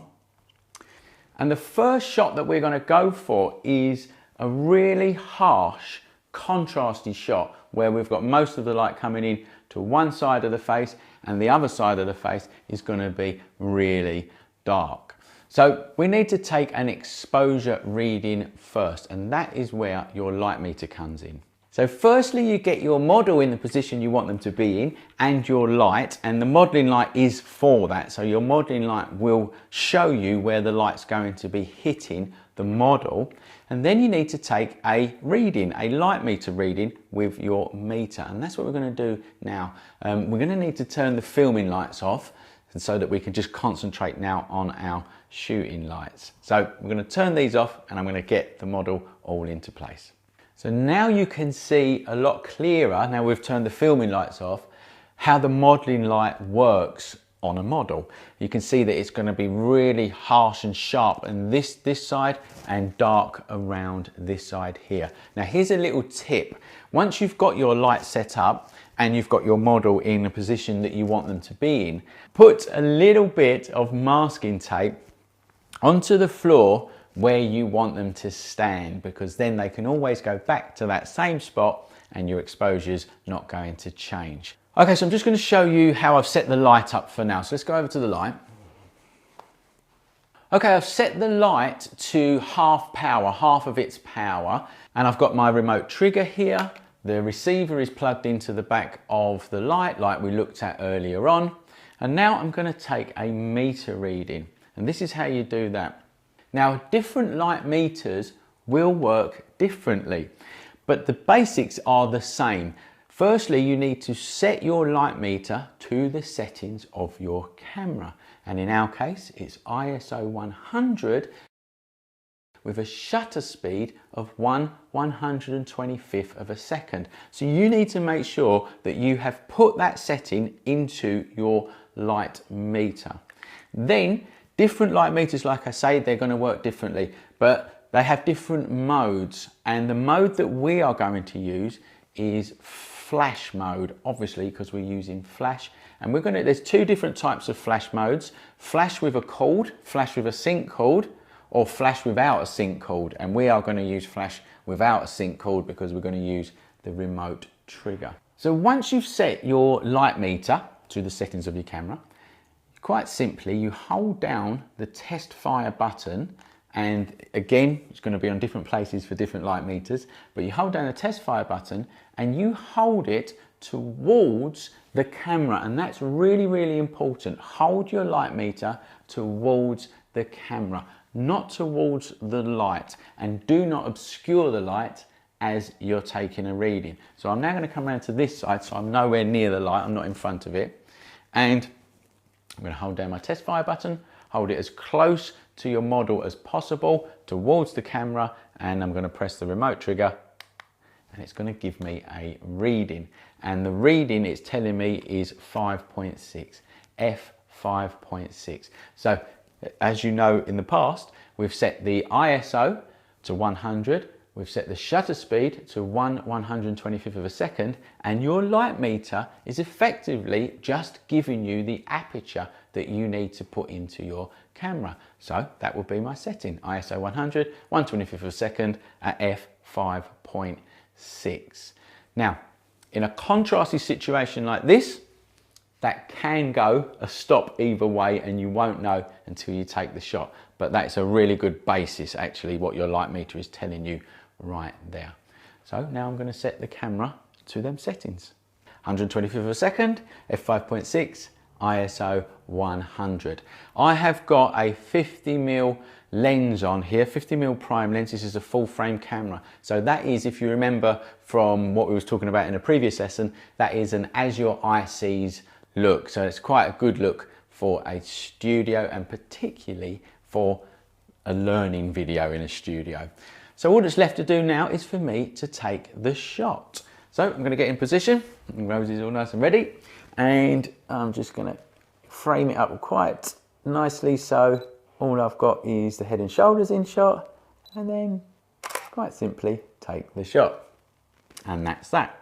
Very good. So now we've got the shot here, and what you can see quite clearly is it's bright one side and it's darker the other side. Now, in fact, what we want from this shot and what we're trying to set up is a really bright side and a really dark side. And that's not happening here. And that's because there is lots of stray light going everywhere. It's hitting the ceiling, it's hitting that wall over there, it's hitting the background, and quite simply it's just going everywhere. So the first thing that you need to understand when you're working in the studio is how to stop stray light, how to stop it from going all over your studio. That's what we're going to look at in the next video. But for now, what I want you to do is to set up your studio just with one light, one dish, and get an exposure meter reading, get your readings correct, and take a shot. And then I'll see you in the next video.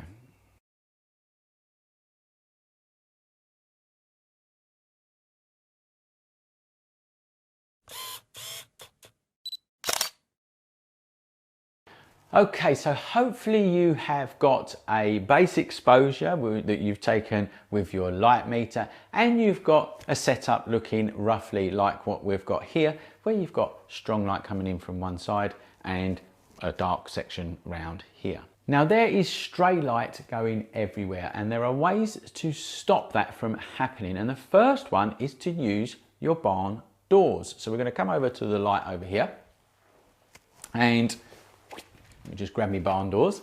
Here's a set of barn doors. So what we've got here is our flash head, and on the flash head is a standard 7-inch dish, and we've got a set of barn doors that fit a 7-inch dish. And I'm just going to now put these barn doors on this dish. Now, for safety reasons, you don't do that while the light is on. So I'm going to switch this off, put these barn doors on, and then come back to you.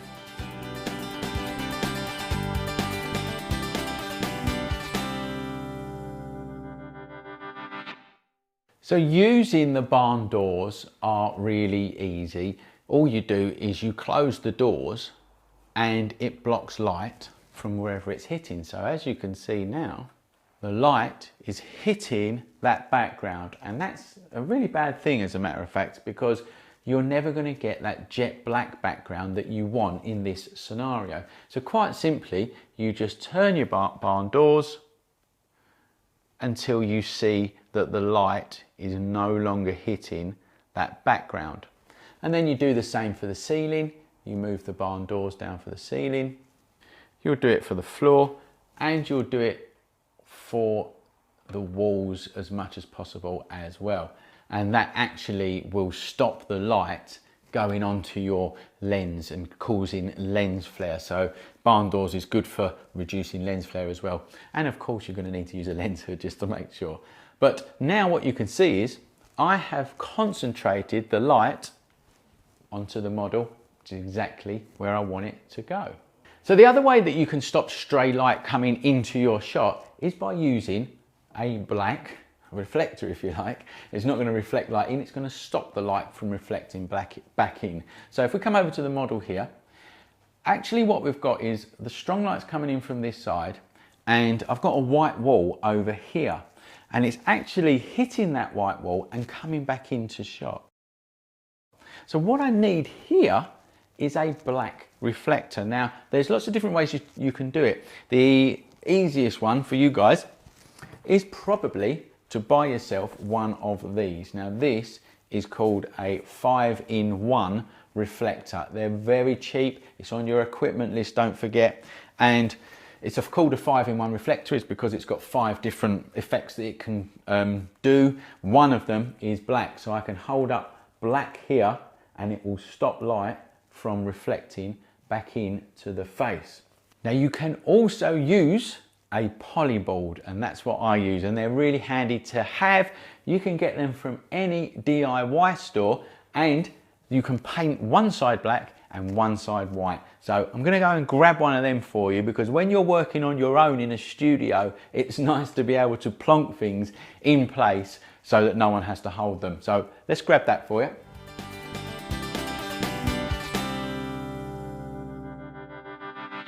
So here it is, and it's a nice, cheap, easy way to get reflectors into your studio where you don't need anyone to hold them. I've also made a nice stand, if you like, out of chipboard, and it just slots into it. Like that. Then you can let it go, and there it is. There's your black reflector. That's just an option for you. Of course, you don't need to. You can use your normal 5-in-1 reflector, but it's a really good option if you can do it. Okay, let's get our model back into the position. Don't mind standing on that masking tape again.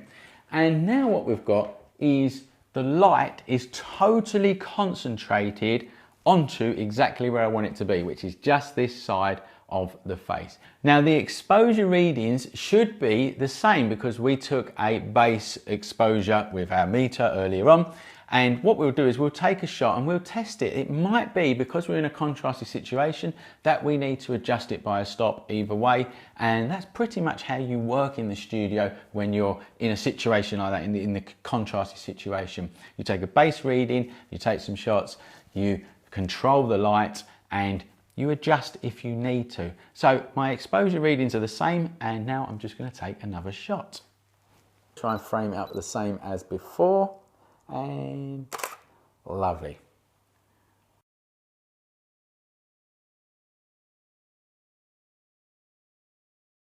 So just from them little adjustments, you can see how we've controlled the light much better, and we've stopped light from flying all over the studio. It is now concentrated on the one side of the face here where we want it to be. The background is now jet black, and on this side of the face here, there's no light reflecting back into it, which is making it dark. This is hard light. What we've created is a hard light effect.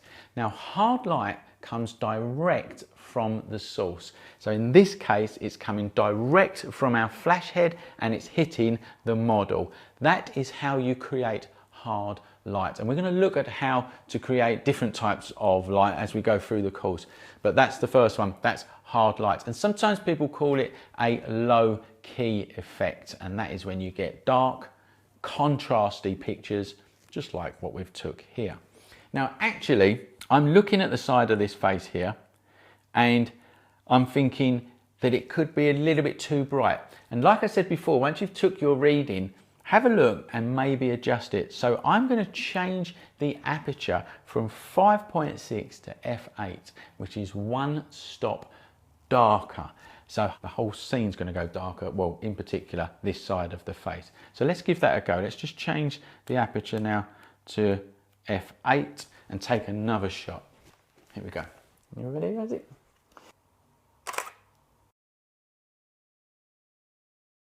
Now, I like that a lot better, in fact. That is just toned down that side of the face by 1 stop. And you change your stops in the studio via the apertures, or you can change it via the power of the light. So I had 2 options there. I could have turned the light down by 1 stop, or I could have reduced the light by 1 stop in my camera via the aperture.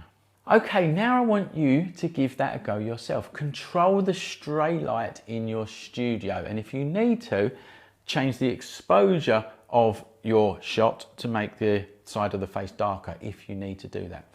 Now, all of these lighting setups that I show you throughout this whole course are on your task sheets. There's illustrations on your task sheets showing you how to set all of this up. So don't forget that you can refer to that if you need to, and I will see you in the next video.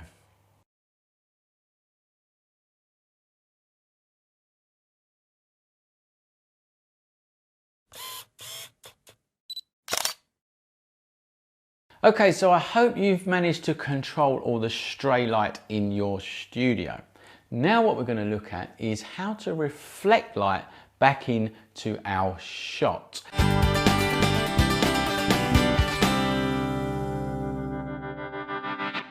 Firstly, we're going to use white, and white will reflect back soft light. So just to recap on the last video, light coming directly from the light is harsh. So a light beam coming directly from the light and hitting the model creates harsh light. Reflected light creates a soft light, and that's because light travels in straight lines, and one light beam will come across, it will hit, in this case, a white reflector, and it will spread and it will reflect back white light, white soft light. So you can see here that now, if I take that away, it's dark. If I pull it up, it's bright, and it's soft light coming back in. So I've got hard light coming from this side and soft light coming from that side. Now you can use, again, your 5-in-1 reflector. You can use a white piece of card. You can use the poly board, which is what we're going to use now. Anything that's white that can reflect light back in, you can use. And that's what we're going to do now. So I'm going to now change my poly board round to white, and we're going to take a shot. So now you can see it's lovely soft light coming in from this side, and it's harsh light coming in from this side here. So I'm going to take another shot, and your exposure is not going to change, and that is because we exposed for this side of the face. We made it a little bit darker. If you can remember, in the last video we changed it from 5.6 to f8 to take it 1 stop darker. So our exposure is not going to change because this side of the face has not changed. The power of the light's not changed, the model's not changed her position, so our exposure is not going to change. Okay, let's take a shot and see how this one compares with the last one. Okay, Rosie, and just looking at me, and lovely. Okay, so now what you can see is the harsh light, this side of the face is exactly the same, but what we're doing is we're reflecting back in lovely soft light, which is highlighting this side of the face. Now, if you move your reflector, even if you move it a foot that way or a foot the other way, whatever, it's really going to change the look of this side of the face. Obviously, if you're closer, the light's going to be more intense. If you're further away, it's going to be less intense. So let's move this reflector right the way back just to see the difference in the look on this side of the face. Okay, so now I'll take a shot like this and we'll see the difference.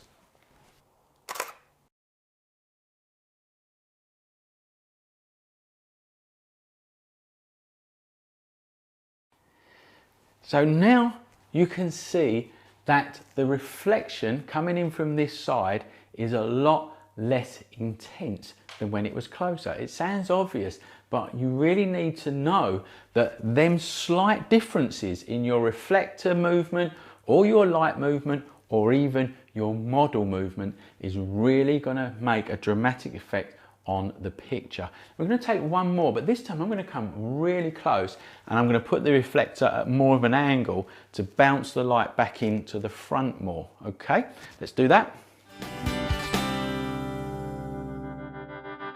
So now I'm going to take this shot, but I want you to understand basically how light works. Now it's just the way it's going to reflect. You've got to imagine like a triangle between your light source, the reflector, and the model. So here we can see the light's going to come and hit the reflector here and then come back into the model here. And that means it's going to fill in the front of the face more. Whereas obviously if I was around the back, it would fill in around the back of the model more. Let's take the shot so you can see. Okay, where is it? Here we go again.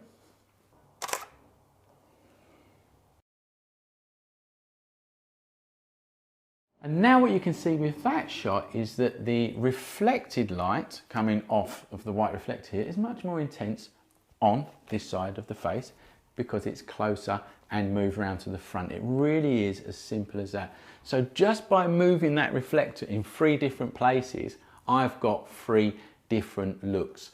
This light hasn't moved at all, the model hasn't moved at all, it's quite simply the reflector that's moved to give me all them different looks. So now just experiment with reflecting white light back into your model at different places, further away, closer to the front, to the back, etc. And I'll see you in the next video.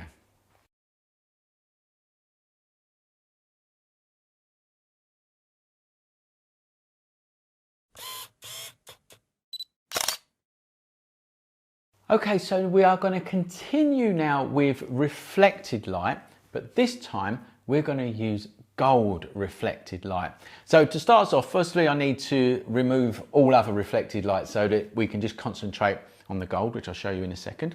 To do that's very easy. We just turn this back to black and it will remove any reflected light coming back in. So let's just do that. And I'll also move it to the side of the studio or makeshift studio. Okay, so here is a gold reflector and it quite simply reflects light back into the face, but this time it's gold light. So for this we are going to use our 5-in-1 reflector. It's so versatile and I want to make this course as relevant to the learning photographer as possible, and that means that you generally work on your own. So I'm going to try and fix this in place to reflect gold light onto my model here. Now if you have got someone that can help you, then grab them because it's going to make your life easier. But for the sake of your training, I'm going to try and do it all on my own. So I'm going to grab a stand. And here's the stand. And I'm going to use some clamps and I'm quite simply going to clamp this in place so it reflects nicely onto the model's face here. Okay, so there you go. I've just clamped it to a stand so that I can work on my own, and then all you do is you move it forwards and backwards and it really is as easy as that. So let's have a look at the effect that it has on the face. Again, this is what the modeling light is for. You use the modeling light on your flash heads to model where you want the light to go. So I am going to just move it into place. I come around the front here actually, and I can see now that it's more reflected towards the front of the face here, and if I go around here you can see obviously it's more reflected round to the back of the face. But to start off with, let's just go completely side on and quite close in like that. Okay, Okay, so we've still got the same positioning of the model here, same positioning of the flash head. And now we're reflecting in gold light. So the gold light coming in is not as soft as the white light. And that is because it's a metallic surface. So it's going to reflect back harsher light. So it's still soft light, but it's a harder version, if that makes sense. And now all I want to do is take a shot. Again, your exposure is going to be the same as it was before because the power of the light's not changed. The model's position's not changed. This side of the face is going to be exactly the same. And it's this side here that's going to be filled in. All right, so let's get the camera. Okay, here we go. Okay, so what you can see now from that shot is that it's obviously reflecting back gold light. A lovely warm light is being reflected back in to fill in this area. Now we're going to talk about key lights and fill lights a bit later on, but pretty much this is what we're doing. We've got our main light here and we're filling in the shadow areas with a reflector, this time a gold reflector. Now what I'm going to do is I'm going to change the reflector from gold to silver, and I'm going to move the reflector around to the back here to reflect light back in to the head, to create an edge to the head so that it doesn't disappear into the black background. So we can get a nice harsh light from this side and just a lovely edge going around the side here so that it doesn't disappear into the background. Okay, so I'm going to just change that now. So the silver reflector is on now, and I just want to show you the difference in the light as it hits the face. It's a much colder look. It's going to form a much colder look to the face. So I'm going to create an edge to the head with the silver reflector so that the head doesn't disappear into the background. So I'm going to come around to the back here and just try and position the reflector so that it's just hitting the back of the head around here and down the side of the body here. So I just want to emphasize what I said to you before, and that's that triangle of light when you're using reflectors. So we've got the light source over here, the light's coming from the light source, it's hitting the reflector and it's coming back and hitting the model where you want it to go.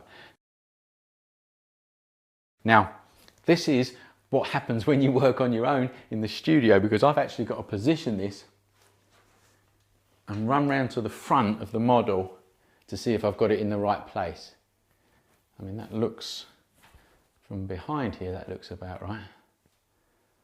And now I've just got to check it from the front. And so it looks all right from there. I've got the hard light coming in from here. A lovely bit of reflection from the silver reflector, giving me a nice edge to this side of the face and body, which is what I want. But I do need to check if I'm going to get that reflector in shot. So that's the other thing I need to check. Okay, and yes. So the reflector here is just getting into shot slightly. Really simple, just move it back a little bit. Again, if you're working on your own, this is how it works. If you're working with someone else, you just get them to move it back for you.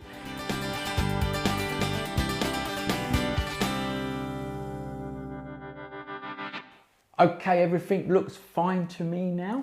The reflector's out of shot, everything's set up, and let's take a picture.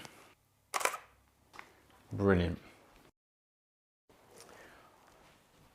So what we've got there is that low key look, that really dark, contrasty look. But I'm using a silver reflector just to give that edge down the side of the head so that it doesn't disappear into the background. Okay, now I want you to give that a go. Have a go with some silver and gold reflectors and have a go at putting in a line down the side of the head to stop it disappearing into the black background. I'll see you in the next video.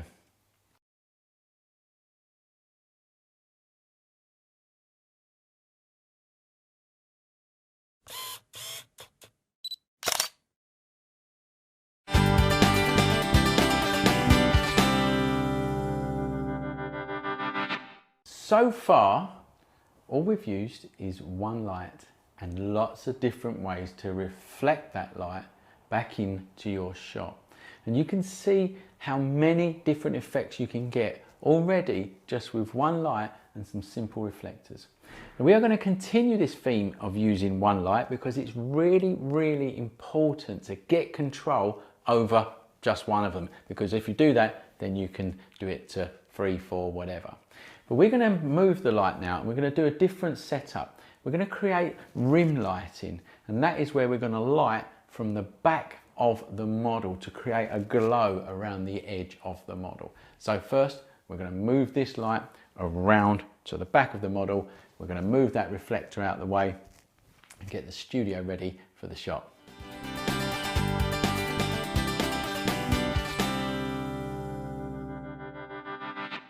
So I've rejigged the studio, as you can see, and I've moved the light, the main light, behind the model this time.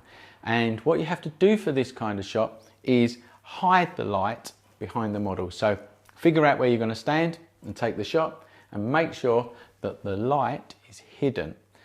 And then you just do a few test shots. Now it's really hard to get a meter reading for this kind of shot because obviously the light is behind the model and we are going to be taking a reading towards the camera over there. So the best way to start this kind of shot is to literally just take some pictures and get the look, the rim light, get that correct to how you want it first, and that's what I'm going to do. Now I'm going to need to turn off the filming lights for this and set the shot up. So here I go.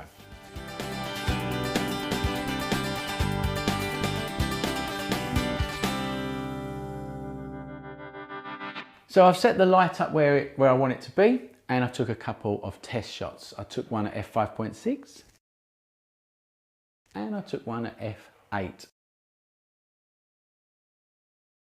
I think f8 is going to be the best one to use. That gives me a nice glow, if you like, or a nice line around the edge of the head and a very dark center. And that's what would be called a rim light. You're creating a rim of light around the model. Now what I'm going to do is introduce a fan, just a normal desktop fan. Now, like I said to you before, I want to create this course so that it is more relevant to the learning photographer and you can use stuff that you've got. So I've got a desktop fan here and we're going to blow it up into the model's face so that the hair starts to flow around, and then we're going to take some shots to see if we can get this lovely rim light around the model.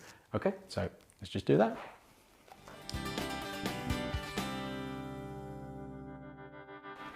So we've got our normal desktop fan here blowing up, and as you can see what it's doing, it's blowing the hair everywhere. Now, as this light flashes and hits the back of the model here, back of Rosie, that's what we're going to see. So let's give that a go. I've got my exposure, I'm going to try at f8 and let's take the shot. We need to turn the filming lights off to do this, so let's just do that, Jude. So now you can see we've turned the filming lights off, that the rim light is doing its job properly. It's highlighting the little flickers of hair that we want to show. So let's take this shot. Here we go. Okay, Rose, looking at me, please. And bang. That's great, because now what we've got is a lovely rim light of that hair. Okay, Rosie, can you move your head around or move your hair? And nice.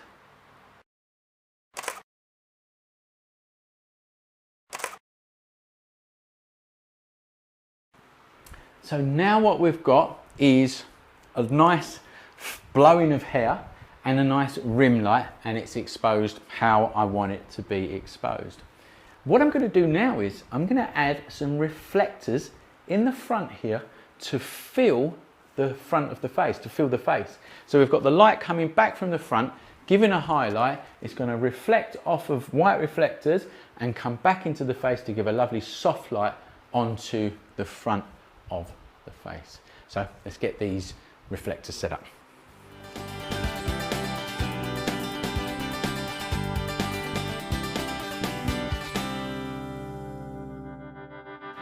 Right, as you can see straight away, I've put in two big white reflectors.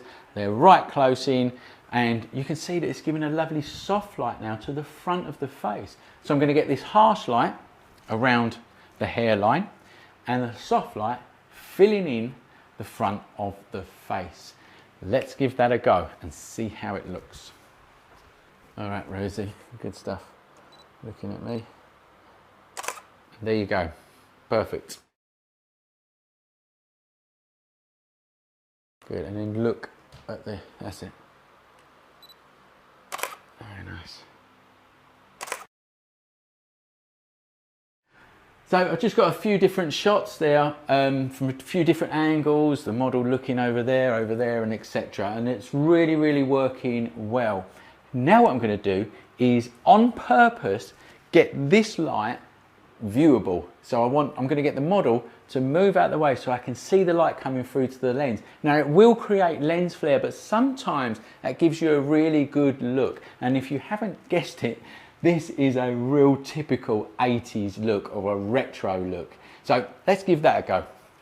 So now I'm trying to control how much lens flare I'm getting by hiding the light behind the model and then revealing the light. Like that. So there's just a few shots where you can actually control lens flare or add lens flare if you want it.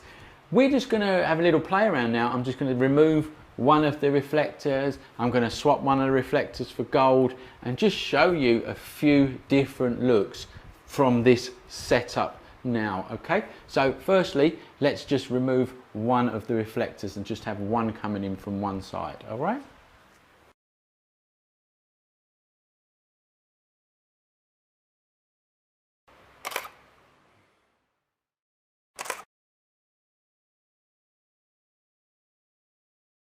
So that's the shot just with one reflector in on one side. I don't think it works as well, to be honest with you, but I just wanted to show you the difference. And now we're going to put a gold reflector in and see what difference that makes.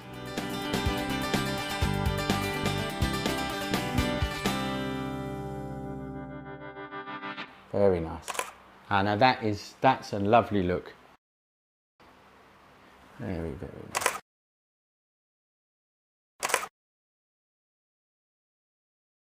So that was with the gold reflector in, which I just managed to wedge in and clamp up. And again, if you're working on your own in the studio, you're going to have to do stuff like that. I really like that gold reflector look. Again, I want to stress to you that we have only been using one light so far. One light, and that is it. And we've created all of these different looks. Control one light and you're halfway to being great in a studio. Right, I want you now to have a go at rim light and reflectors back in, and I'll see you in the next video.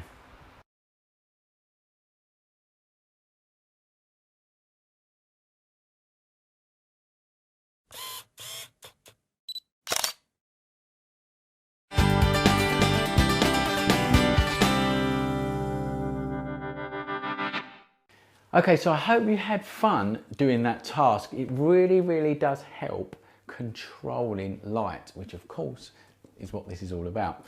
Now we're going to look at diffuse light, and diffuse light is even softer than reflected light. And we're going to use for that a softbox. So I'm going to change the dish and the barn doors for the softbox. Let's do that now.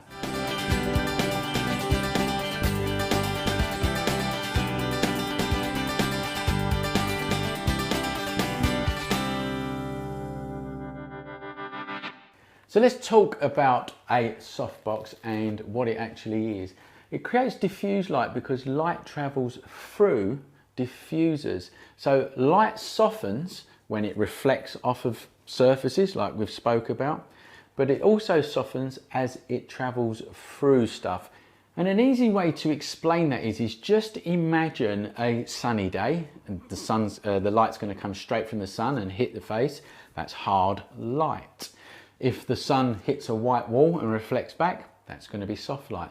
Now if it's a cloudy day, light is traveling through the clouds and it's creating a diffuse light, which is normally a really soft light, softer than reflected light. And the softbox works like this. It's got two diffusers in there. I'll just peel this off. You can see that there is a layer of diffuser inside, and then of course you've got this diffuser on the outside. Now it's your choice whether you have the light going through two diffusers or one diffuser on most softboxes. So this one I can take this inside diffuser out. Generally I leave it in there because it creates obviously a softer light, which is what I want. So let's get Rosie back into the studio so that you can see the effect of this softbox.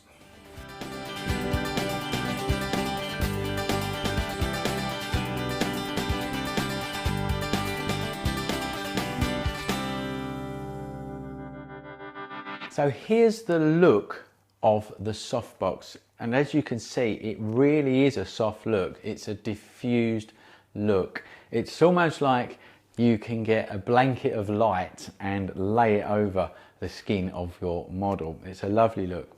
And the other thing that's good about softboxes is it gives what's called a catch light in the eye. Now a catch light in the eye when you're working on studio portraiture is really, really cool, and a softbox is a good one. It gives you a lovely square in your eye. Now, first thing we need to do is, because we've changed the light, is we need to take another meter reading. We've moved the light, we've moved the whole setup, so we need to take a reading to get the correct exposure. Again, I'm going to use my light meter. Make sure that your light meter is set to ISO 100 and a shutter speed of 125th of a second, because that's what your camera is set to. Then you hold down your test fire button, you hold it towards the camera as close to your model as you can, and you fire off your flash with your remote trigger. And at the moment this is now telling me f4. Now let's just say that you don't want to use f4, you want to use a different aperture. Well, all you do is turn up your flash or turn down your flash, and it really is as simple as that. Now, like I said to you before, in previous lessons, studio lighting is more of an advanced technique, and you must know about stops and apertures and how to balance light really before you get into studio lighting. But just to put it in a nutshell, I want to go to f8. I want an aperture of f8, which will give me a longer depth of field. f8 is a smaller aperture, it's going to give me a longer depth of field. For that, I need more light because it's currently at an exposure at f4. So quite simply, I need to turn this flash head up by 2 stops, and that will take the light from f4 to f5.6 to f8. So that's what I'm going to do now. I'm going to turn this light up by 2 stops.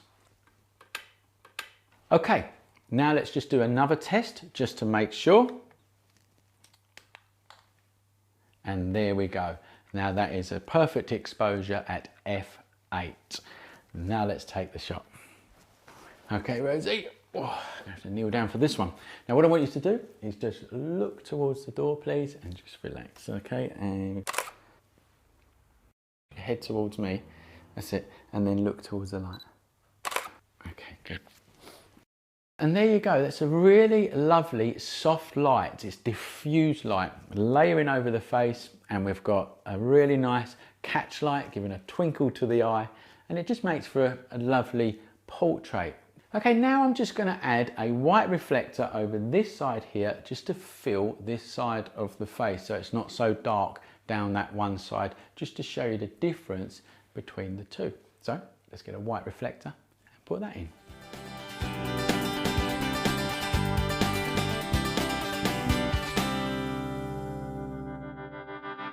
So we've got the diffused light coming from our softbox here, and it is being reflected off of a white reflector there. And effectively what you're getting is soft light coming in from this side and coming in from that side.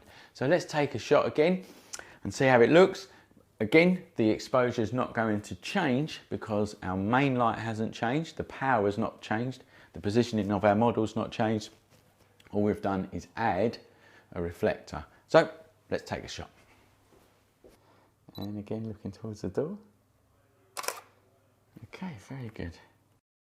So as you can see now from that shot, this side of the face has been filled in. It's not as dark as it was before. So now I want you to have a go with diffuse lights. Use a softbox or a diffuser, reflectors, and try and get that really soft lighting look to your pictures. I'll see you in the next video.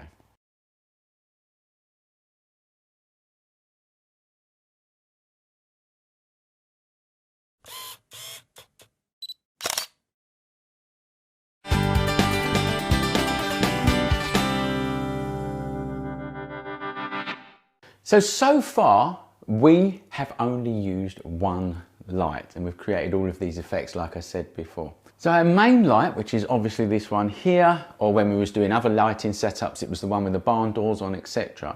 So that can sometimes be called your key light. So it's your key light, your main light. It can be called different things for different people. It just doesn't matter. And what we've been using to fill is a reflector. So we've been using a key light and a reflector as our fill.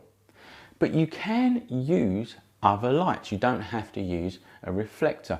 So I'm going to now introduce another light to this setup. And we're going to fill this area here with a different light. So let's set that up now.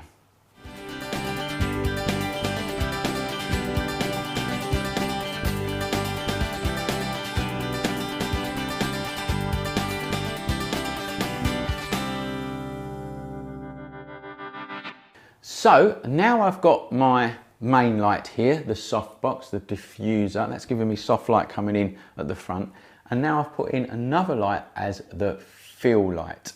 Now, the first thing I want to talk to you about is how we trigger this light with this light here. If you remember from your equipment lesson, you have a cell. You have a cell on your flash heads and you use that to trigger them off via other flash heads. Okay, so this one here, our main light, this is our master because our trigger, our flash trigger here, communicates with that light. This fires, sends a signal to that light, and that light fires off. What we need to do is put the cell on our other lights. We can have one light here, two lights, three lights, whatever, and they will become our slave lights. So we have our master light here, the one that you're connected to with your camera, and our slave lights, the ones that we have the cell turned on.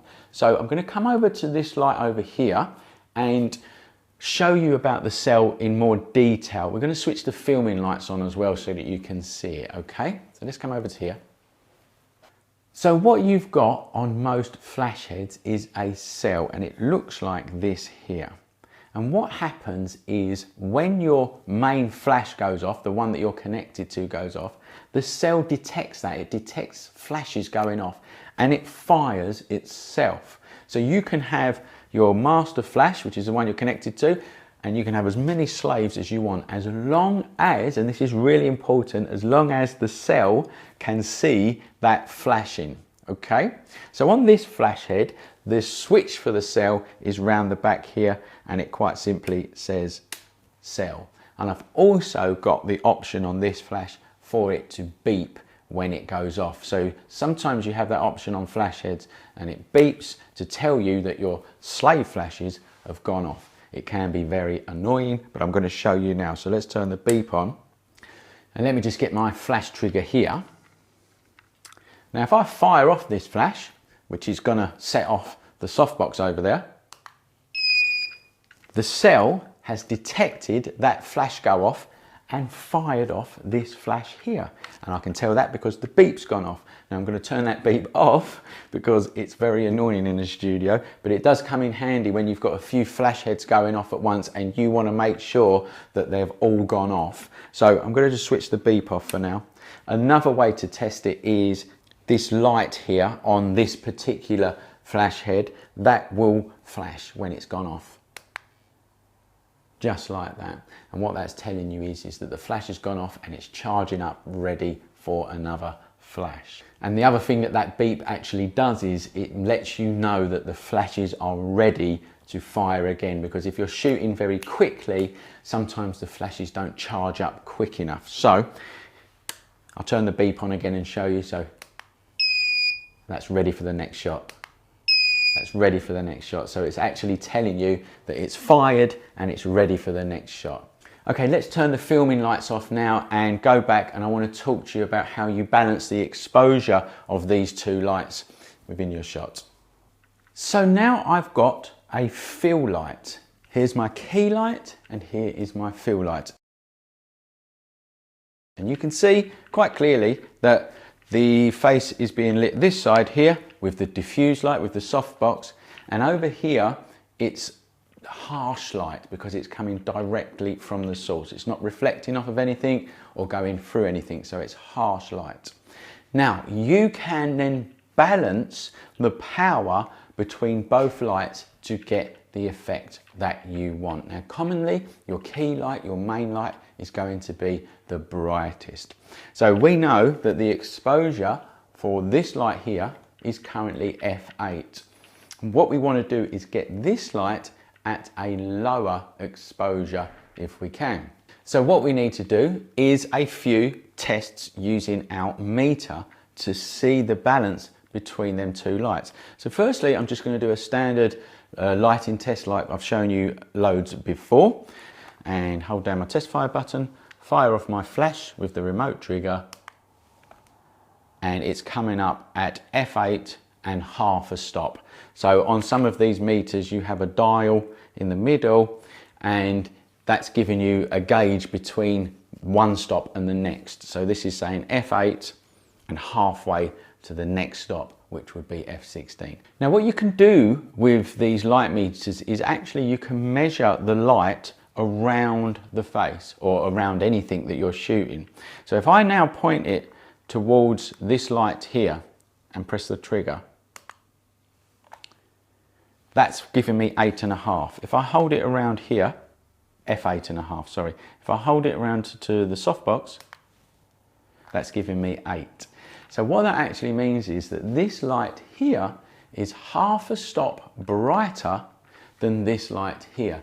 And effectively in a shot, what that will mean is that this side of the face will be brighter than that side of the face. Now generally, you don't want that to happen because this is your key light and this is your fill light.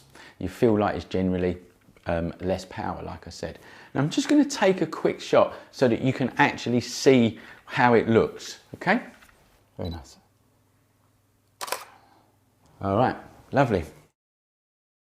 So you can see that this side of the face is actually a little bit brighter than that side of the face, and that's because it's half a stop brighter. So all you need to do is turn down the power of your fill light, this light over here. The other thing you can do if you're on its lowest power already is move the light away. So I'm going to turn down the power of this by about 1.5 stops. So let's come over to the light here. It's currently on 2.5. So if I turn it down to 1, and then this is my tenths of stops, down to 0. So now it's on 1. So it was on 2.5 and I've took it down by 1.5 stops. And now let's take another shot and see how that looks. Okay, here we go. So what you can see with that shot is that the fill light is at a lower intensity to the one before. So I've got my key light here doing the main job, nice soft light over here, and then the fill light, I've put harsh light on it to just fill in this side here. Now of course you can fill it with soft light, you can use a reflector, there's loads of different ways of doing it. But now what I'm going to do is change this, bring it round here to the back here. I'm going to use a reflector as a fill light, and I'm going to use that as a hair light and try and get a little bit more creative. So now I want you to give that a go. Have a go now using another light as a fill rather than a reflector. Don't forget that you need to have the cell on, your slave flashes, and that you are connected to your master flash, and that your master flash, as it flashes, it actually hits the fill lights, because if it don't, it won't trigger them off. Okay, have fun with that, and I'll see you in the next video.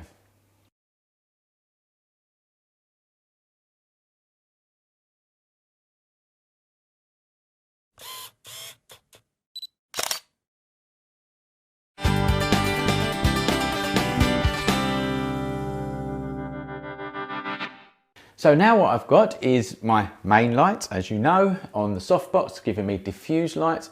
I've got a reflector here filling in the shadows of the face, and I've moved that light there that I had as a fill light before. I've moved it round to the back here to give me a hair light, to highlight or give me a bit more definition down this side of the face here. And I also want to now introduce you to another piece of equipment, and this is called a honeycomb. And we're going to put the honeycomb in the dish of this light over here. And what the honeycomb does is it condenses the light a bit further. So imagine your light source from the dish is going out like that. The honeycomb will bring it in slightly, and that's what I want here actually. I just want to concentrate the light on this area of the face. So I'm going to put the honeycomb into this light here, and then you can also use the barn doors as well, just for any extra stray light that might be going on the ceiling, the background and stuff like that. So I'm just going to put this into here and show you how to do that.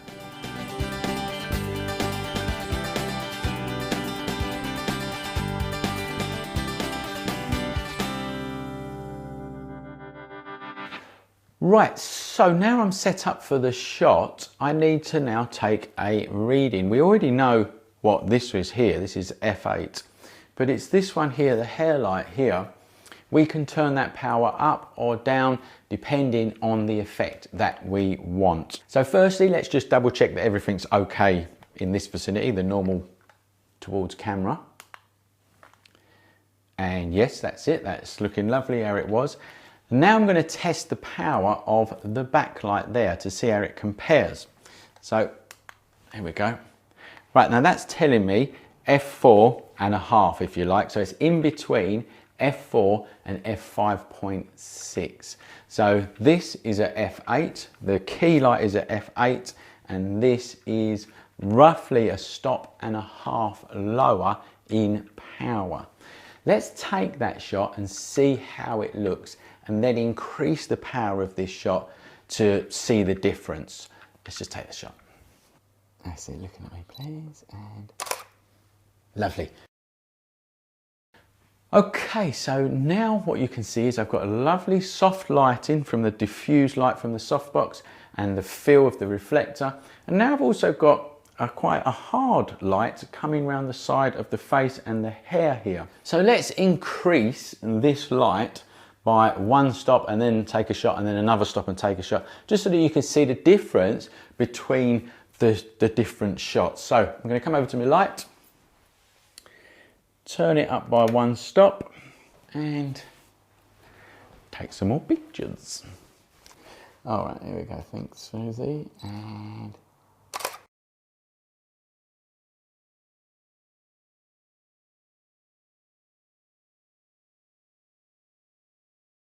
so now I'm going to turn the light up by another stop to see the difference.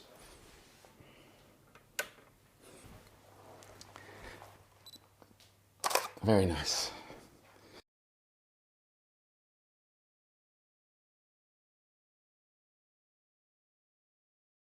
Okay, so that shot was 2 stops brighter on this light than the first shot that I took, and you can see that. You can quite clearly see that it is brighter down this side of the head and the hair. So now I want you to give that lighting setup a go yourself. Have a key light, have a hair light, and have a reflector as a fill. Have some fun with it, and I'll see you in the next video.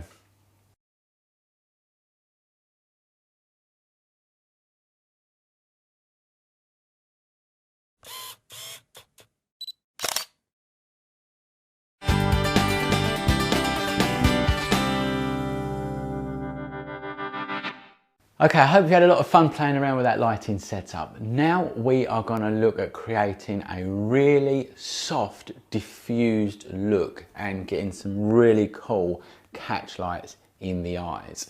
We're going to do a 2 lighting setup with soft boxes. So I'm just going to reset the studio up for that. I'll see you in a sec.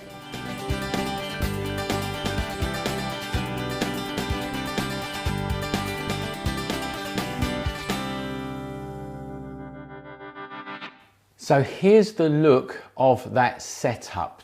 2 soft boxes, they're both on half power and they're evenly lighting the model, giving a lovely, lovely, soft, diffused look. And what else is really good about this look is the catch lights in your eyes. You get a really lovely catch light when you've got 2 lights quite close to the model like this. And here's another tip. Your modelling lamps, on some flash heads, they have a maximum setting. So you can put your modelling lamps on to full blast, which doesn't affect the flash power. Now, when they're on full blast, what that does is contract the pupils so that you can really see the colours of the eyes. So there's a little tip for you there. If you want to contract the pupil of your models, put your modelling lamps on to their highest settings. As far as the flash power goes, I've got these flash heads on half power. The other thing I want to do is I'm going to reflect some light underneath so that the whole face is evenly lit, and yeah, so it's all really nice and soft. It's a lovely, lovely look, and I use this look a lot, in fact. So Rosie, you stand in the spot there. Again, to make it relevant to learning photographers, I'm using anything that I can find to prop stuff up with. I've got my white reflector here, which is the 5-in-1 reflector that we've talked about earlier. I'm going to put a stand kind of in front here. I've got some step ladders, and I'm just going to try and rest this on the stand. I'm going to have to come around. Hold on to that for me, Rosie. I'm going to have to come around and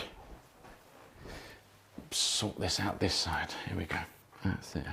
Is that rested on nicely? Yeah, and that's going to reflect up light. That's looking really good. Let's go around so you can see me. Okay, so that's looking really cool. So now I've got a really, really soft, diffused setup. Lovely catch lights in the eyes. It's just a lovely look. Now I need to take a test with my meter. Let me grab that. Again, make sure that the white dome of your meter is pointing towards the camera and it's as close to the model as you can get, and you're not obscuring any of the lights. And then hit your remote trigger. Okay, so that's giving me a reading of f11 and a little bit actually, so f11 and a half. So that's quite a good exposure. I'm going to stick to that. If I wanted to change that exposure, I would just change the power of the lights, and it's as simple as that really. But f11, I think I'm going to leave it there. That would be quite a good exposure. Now the other thing I'm going to do for this shot is I'm going to change the lens. I've been using a 50mm prime lens so far on the full frame camera. I'm now going to change it to an 85mm prime lens, which is a great portrait lens. I love using prime lenses in the studio, and that's what I'm going to do. So I'm going to change now to my 85mm prime lens and take the shot.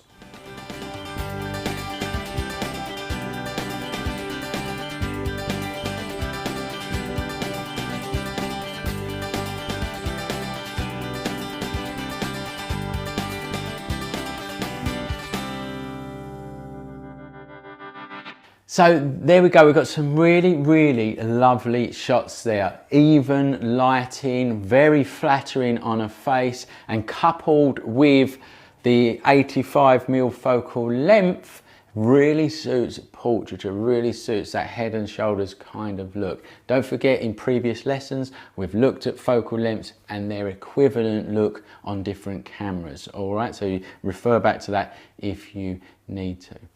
Now, what if you wanted a really shallow depth of field? So like I've mentioned a few times in this course now, studio lighting is a bit more advanced, so you should know what shallow depth of field is and how to create it. And just to remind you, wide apertures create shallow depths of field. Now, I'm on f11 here. There's tons of light coming into this shot. So to get a wider aperture, I need to reduce the light so that I can increase it when it comes to aperture. So I'm going to turn these lights down to its lowest setting to see what the exposure would be then. Okay, so let's go. Now I need to do another exposure test. So same thing again, as close to your model's face as possible, hit your remote trigger and read it off there. Now that is giving me 5.6 going into f8. Now that still isn't going to give me a shallow depth of field. I want to get down to f2.8 or even lower so I can get a real shallow depth of field. So what other options have I got here? I need to reduce the amount of light hitting the model. One option is you can simply move your lights further away from your model. So you can just move them away and that will lower the power of the lights. The other option is you can get something called ND gels. I'm just going to get you some of that now so you can see it. So here is some ND gel. Now, basically what that does is stops the light coming through. So it's like putting a pair of sunglasses over your light. So you can get some gels and you can pin these over the top of your lights and that will lower the intensity of the light coming through. It stops the light. Another option, and the one that we're going to use, is to put an ND filter actually on your camera. That's the one that we're going to use. So this is like f5.6 to f8.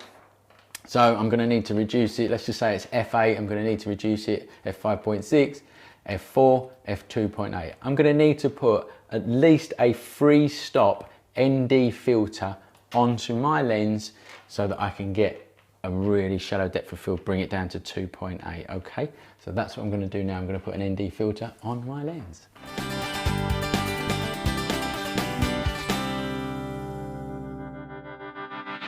So just to reiterate, the power of these lights on their lowest settings, I've got two of them on, is f8 as it's hitting the skin, or just under f8.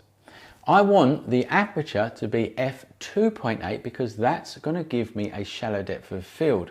So I need to stop the light coming in from somewhere, and I've decided to use an ND filter. So I've got a free stop ND filter which takes it from f8 to f5.6, f4, f2.8. Okay, so I'm stopping the light down by free stops via the camera. So I'm sorry if you do actually know that and I'm just waffling on, but I just want to make it clear for people that don't actually know about that at this stage. Okay, now let's take some shots. Okay, here we go. Good.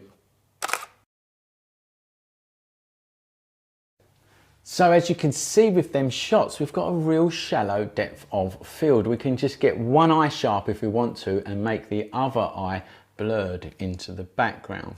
So to do that, you're going to need to reduce the light. Of course, like you've seen, I've done it with an ND filter, but you can also, if you haven't got ND filters, you can just simply move the lights further back on their lowest power. Make sure that your studio is dark when you're doing stuff like that as well. Now, I want to show you another look. I just want to introduce you to another softbox, if you like, to show you the difference in the look of the softboxes. I'm just going to clear this out the way so you can see that. So you can get lots of different shapes and sizes of softbox. Here's one here. This is like a long thin one, and it's made for like bodies. So as you can see, it's like the length of an average body. Now, if you use these in the same way as we use these ones here, you get a really cool catch light in the eyes. I really like it. Kind of gives you like a snake eye look. So I just wanted to show you these and show you a picture that has been taken with these softboxes. I also want to show you this grid here that you get with some of the softboxes, and what that does is direct the light further, just like the honeycomb that we looked at earlier on. So for instance, without a grid, the light might spread out like this, and then with the grid it will come in further. So it just directs the light a little bit more in case you need it. So that's what these grids are for. You don't need these are optional. These types of softboxes will start you off great. So I just wanted to introduce you to it and show you the effects that these softboxes have with catch lights in the eyes. So if you've got that equipment, then go for it. If you've got two softboxes, try and get that real diffused soft light. Put a reflector underneath and get a really soft light in. If you've got them prime lenses with wide apertures, go for that shallow depth of field look as well. And remember, you don't need them ND filters. If you have, great. If not, just move your lights back to reduce the intensity of the light. So have a go at that if you've got all of that equipment, and I will see you in the next lesson.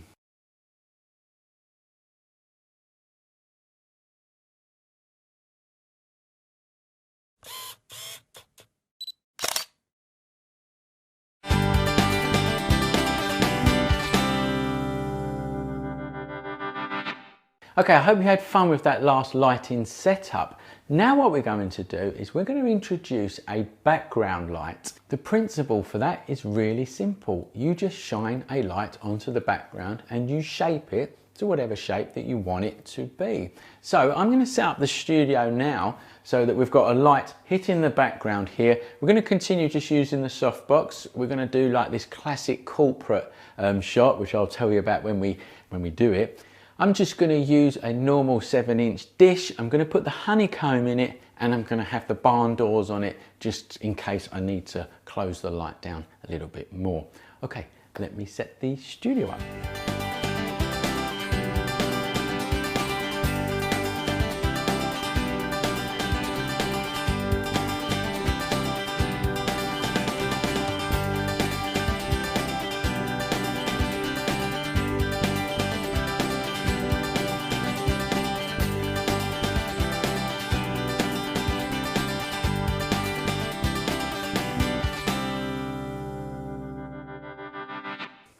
So what we've got is a diffuse light from the softbox. I'm filling in the shadows with a white reflector. I've moved it back a bit because I do actually want this side of the face to be slightly darker. And then hidden behind the model is a light, and it is shining on the background and it's creating like a circle. Now I'm just going to put the modeling light on this background light on full power so that you can see the difference. Okay, so there you go. So now what you can see is that there is a glow around the model's head, okay? And that is being caused by the light hitting the background. Now basically, if you shine light onto a black background, it goes grey. And the more light that you put onto it, the more power that you put onto it, the more greyer it goes, and eventually, if it's so bright, it will go to white. So we're going to do some lighting tests to see the exposure and see the difference between the foreground light and the background light. So here we go. Same as before. Hold the white dome towards the lens as close to the model as possible. Fire off your flash with your remote trigger.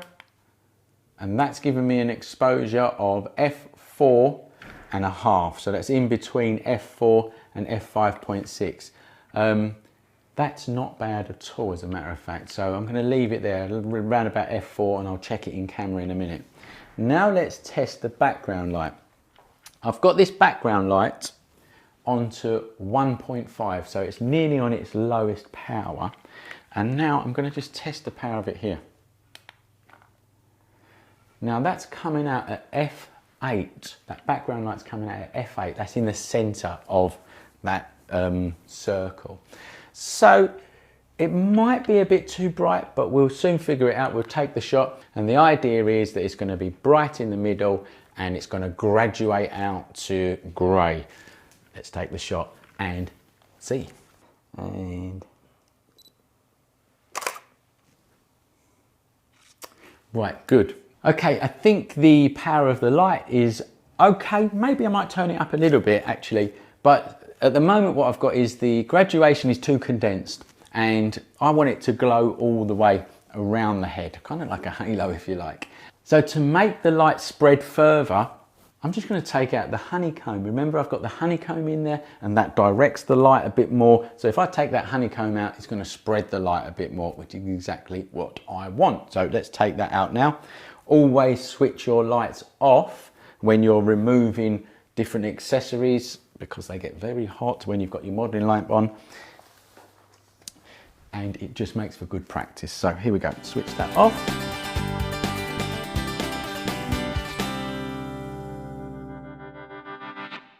Now, as you can see straight away, it's really now spread that light out. So let's give this a go and see how it looks.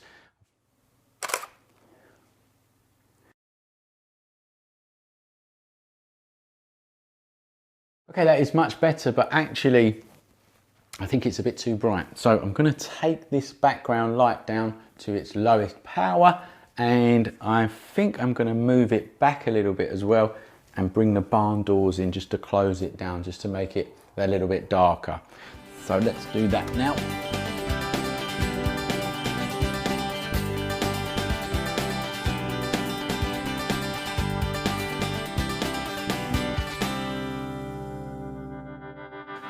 Right, so what I've done is I've moved the whole set forwards a little bit because I wanted some bit more distance from the background light to the background. I've closed the barn doors in, as you can see. I've closed the barn doors in. It's given me a different shape, so let's see how that looks. And because I've moved the lights around a little bit, I'm going to do another test. So same as before. Okay, so now we're looking more towards f5.6, which is brighter, and I think that's because this is a bit closer. So I'm just going to move this light backwards a little bit, like that. Here we go, another test. Yep, that's it. That's giving us f4 or just under f4, which is what we want. So let's take another shot and see how that looks. All right, Rosie, here we go. That's better.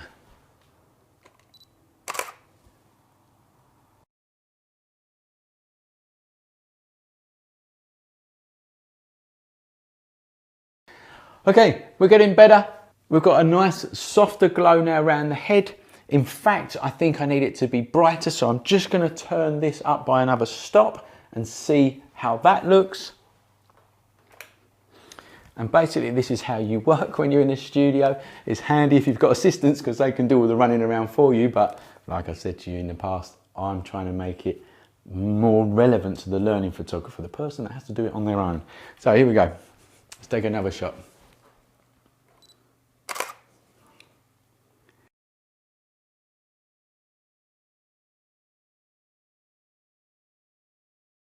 That's nice. So now I've got a nice graduated grey going around the back of the head and just coming out from these shoulders here, which is what I actually like. The exposure is nice and soft on this side of the face. It's a little bit darker on this side of the face. So I'm going to move my fill reflector in a bit to try and fill that in.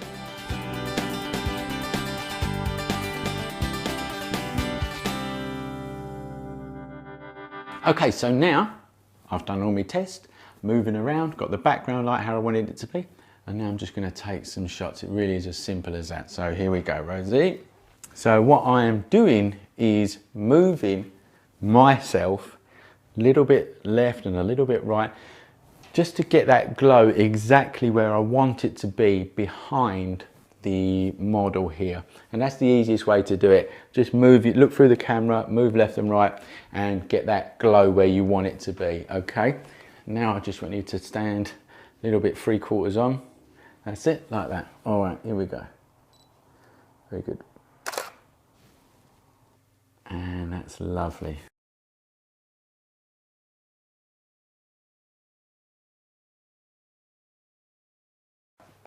So there you go. That's a really cool shot. You can make a nice graduation of grey in the background just by shining a light onto a black background. And of course that would work the same if it was on a green background, blue background, or whatever. Now that kind of look is commonly what you would call like the classic corporate look. You know, like the businessman in their suit. Nice glow in the background, soft light coming in from one side. So there's another idea if you want to take portraits of people and make them look probably a bit more important. So give that a go and I will see you in the next video.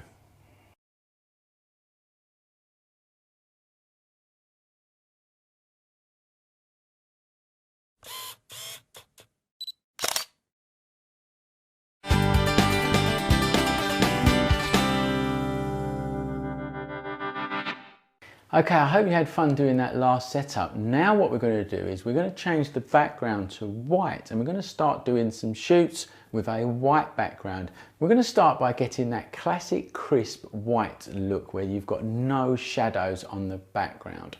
So I'm going to show you how to do that, but we need to get the set ready first. So let's do that.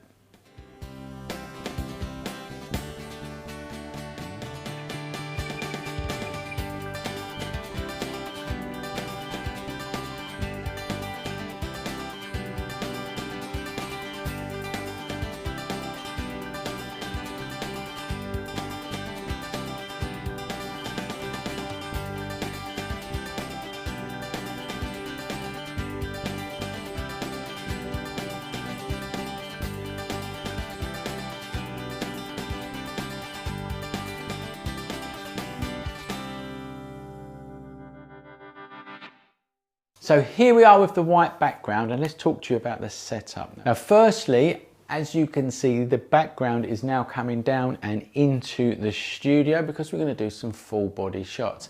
And this curve at the back here, that's called an infinity curve.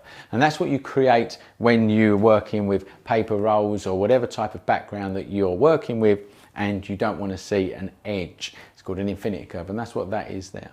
Now secondly, I've got background lights and that is the key to creating this crisp white look where you've got no shadows in the background. And in its essence, the basics of it is this: the background needs to be brighter than the foreground. It's as simple as that, and it makes sense. If the background is brighter than the foreground, you're not going to get any shadows. So now we're going to look at how to set that up. So let's talk about them first. So we've got this one here. I'll just turn it on. And I've got another one over there and it's in exactly the same position, if you like, but over on that side there. And you need to have them at the same power. So I'm going to set them both to half power. And you need the barn doors on for this because you need to make sure that the background light does not flick into where the foreground is going to be here. So you turn the barn doors so that it reaches the edge of your background only. And you open up the top one because it doesn't matter about that. You open up the bottom one because it doesn't matter about that. And you just make sure that this one over this side is not going all the way over here into the background. Okay, so what that means is the light, this background light, is going directly onto the background and it's not impacting onto the foreground, which is here. And that's really important. Try and get that control. These are just background lights, they're just to hit the background. So the barn door will stop the light coming out into the foreground. Okay, now once you've done one light, turn it off. then you go over to the other light and you do exactly the same thing, and that's how you're going to get it even. So we go over to this light here, switch it on, set it to half power, which it's already on, and I'm going to put it in place so that it matches the other one like this. Get the light roughly in the center of the background. Move the barn doors so that it comes off of the foreground where your model's going to be standing, just like that. And as you can see, it's just going onto the background. Again, open up the top one, open up the bottom one, make sure that this is not going all into the edge here, and then I'll switch that one off, and then we're going to set the foreground light. So for the foreground light, I have got a brolly, a white brolly on a flash head, just like that there. Now what a brolly is used for is to give you reflected light and to spread it out as far as possible, and you get different types of brollies. So you get a white brolly, you've got a silver brolly, you get a gold brolly, and they're pretty much like reflectors, and it's the same thing. So a white brolly, which is what we are using right now, is going to reflect back soft light, and it's going to spread it everywhere. Now I'm using just one brolly in sort of central to where I'm shooting to spread light across the whole scene, but you can use two brollies if you want, one over to the left and one over to the right, and that will spread light even more across your whole set. So let's just switch this on so that we can see it. Okay, now I'm also going to set this one to half power for now, so that everything is half power, and then when I start balancing the light outs, I can then turn them up and down as I need to. So now what we need to do is actually do some lighting tests, and what we need to do is balance the background light to the foreground light. And like I said before, the background needs to be brighter than the foreground. Now ideally you want it to be a stop, one stop brighter on the background. If it goes above one stop, it can bounce light back into your scene. Sometimes that looks good, but most of the time it's not what you want. So I'm going to get my light meter and we're going to do some readings and balance this light out properly. So now I've switched the filming lights off and all the modeling lights are on these lights. So let's do some lighting tests on the background, and what we're looking for is a nice even light throughout this whole background. Okay, so we're going to start off over here. Now don't obscure the light, as you know already, and let's start down here. Okay, that's giving me F11. Let's go up here. F11 again, the top here, F8.5, so it's only half a stop out. Let's go for the middle, keep out of the lights, F8.5, so it's half a stop out from the others again, right down from the bottom, F11 at the top, 8.5 again, over here, F11, F11, 8.5. So what you've got there is a background that is at F11 to F8, okay? Now that's not bad. So what you need to do is get the foreground here to, let me think, F8, F5.6. So if we go for a foreground exposure of F5.6, the background should be overexposed by roughly one stop, and that is what you want. That's how you're going to get that clean, crisp, white background look. So firstly, this is roughly where the model is going to stand, and I just want to emphasize that fact from before, whereas if I stand here, I'm now being affected by the background lights. You can see they're now hitting my arms, look. Okay, so you don't want the model to be here. You want them to be here so that the background light is not affecting them. So let's take a test here. And that is just under 5.6. So that's not bad, as a matter of fact. That's just under 5.6. Let's step over here, do the same thing. Yep, 5.6, let's go over here. Yeah, just half a stop under f5.6. So that means all of this area here is roughly f5.6. The background is roughly f8 to f11. This should be a perfect exposure to get a lovely clean background. So now what I need to do is set my camera, get the model in place and take some shots. So like I said to you earlier on in this course, a nice bit of masking tape on the floor is a good tip because it allows the model to go back to a spot that you have set. So I've set my spot, I put a little bit of masking tape on it. White masking tape on a white piece of paper is absolutely fine. Now the point of this setup is that you can get movement, right? People can move around. It suits children's shoots, family shoots, or anything that you want to move around. So people can walk towards you, walk over here. You can get much more active with your clients or your models. And that's the whole point of this shoot, okay? Let's take some shots. I've set the camera. Let's put my masking tape down. And Rosie on the masking tape. And we'll just take a little test shot just to check that everything is good to go. All right, here we go, lovely. And that's it, Rosie. Absolutely perfect. The exposure is brilliant. The background is lovely and crisp and white. The model is evenly lit, and this is what we want. So let's take a few shots and get our lovely model here, Rosie, to move around. You ready for this, Rosie? Okay, let's go. All right, Rosie, so I'm gonna try and get some full body shots if I can. That's it, lovely, good stuff. And now let's turn around, very nice and very good and good stuff.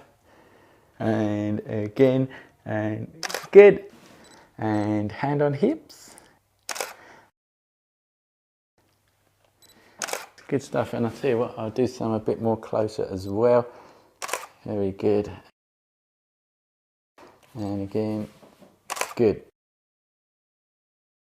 So we've got some really cool shots there, just the model moving around and turning her head and spinning and all that kind of stuff. And that's it, that is how simple it is to create that kind of shot. Just remember, the background should be a stop, round about a stop. If it's a stop and a half, it should be all right, which is what it roughly was in this shoot. It was roughly a stop to 2 stops brighter, the background there. Try not to go brighter than that because the light will reflect back onto your model.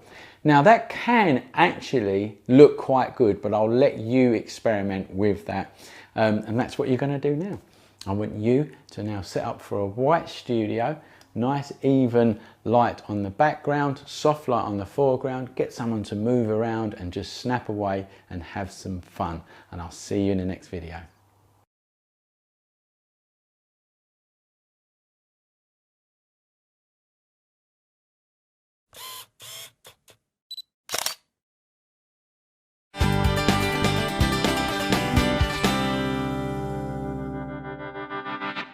So now we're going to use some other equipment that you might not have at this moment in time, but you'll certainly be getting it in the future as you progress in your studio lighting career.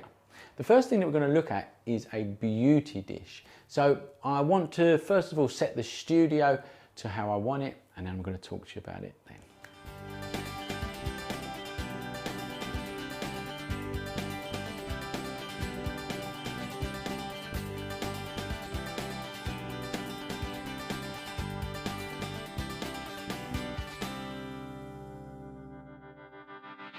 Okay, so I've set the beauty dish up and I've put a white reflector underneath to bounce light back in.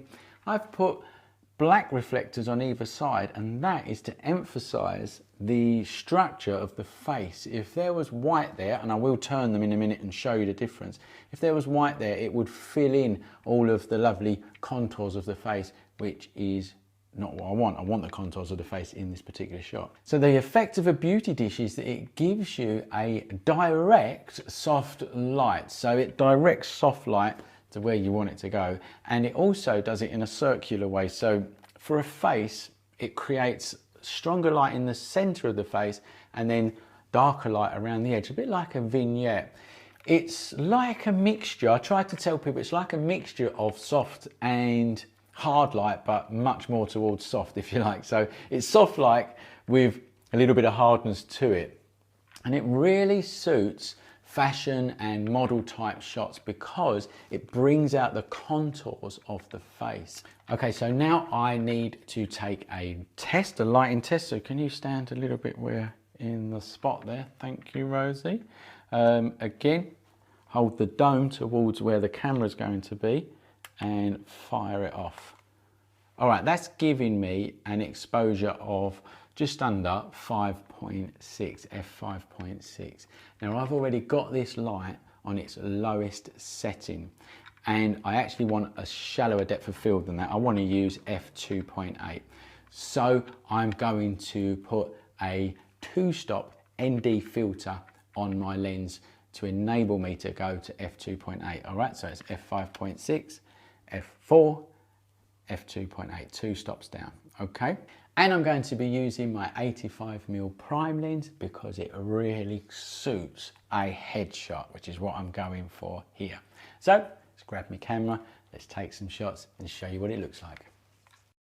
Here we go, and okay, look up, good.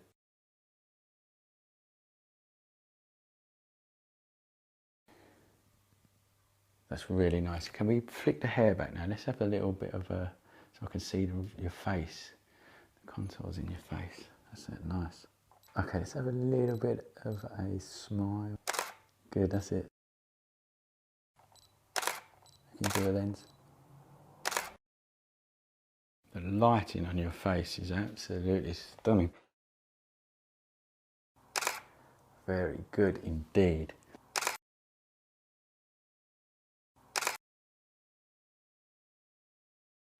So there's some shots taken with a beauty dish. Again, it's a lovely, lovely look to go for, particularly for headshots, models, fashion and things like that.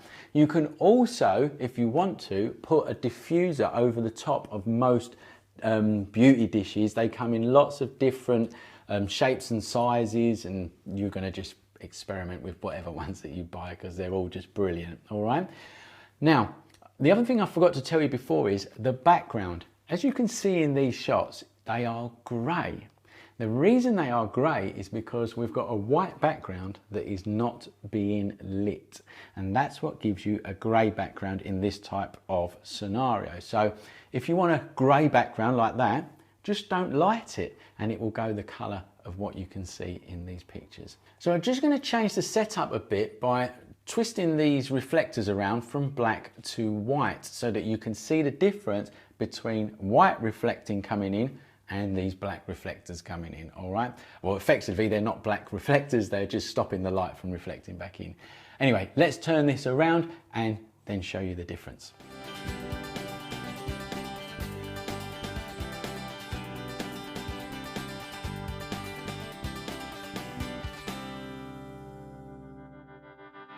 So as you can see already, it's much more brighter in here and the light is being spread everywhere, loads of even light. So firstly, I'm going to need to do another test. I know I haven't changed the power of the light, but because we're in such a confined space and I'm now bouncing light back in, I'm going to need to do another exposure test just to see if anything has changed. So Rosie, can you go back into your spot, please? As said before, the dome towards the camera and fire it off with your remote trigger. And now this is saying nearly just under f8. So it's a stop brighter than what it was before. So all I'm going to do, remember that the light is already on its lowest power. So all I'm going to do is put an extra stop ND filter on my camera. So I'm going to change it for a 3-stop ND filter so that I can get it from f8 to f2.8. So let's just go through that again. f8, f5.6, f4, f2.8. That is a 3-stop ND filter that I need to put on the camera. That's what I'm going to do now. And then I'm going to take some shots. Okay, let's go.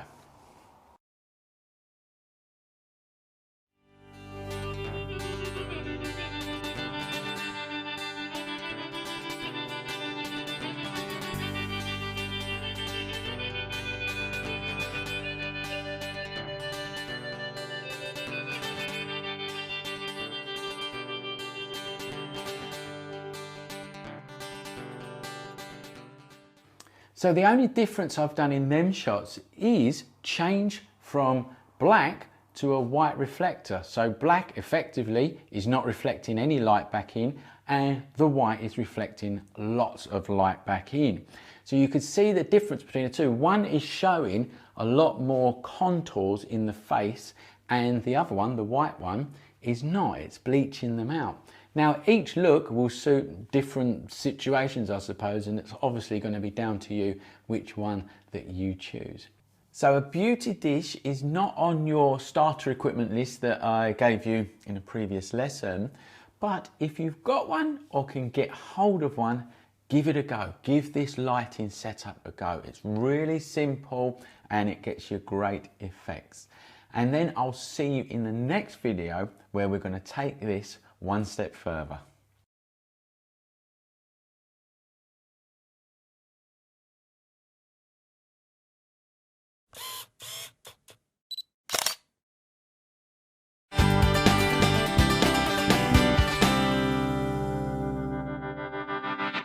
Now we're going to take this one step further and we're going to add some hair lights from the back of the studio coming in to the model. So I'm just going to set that up.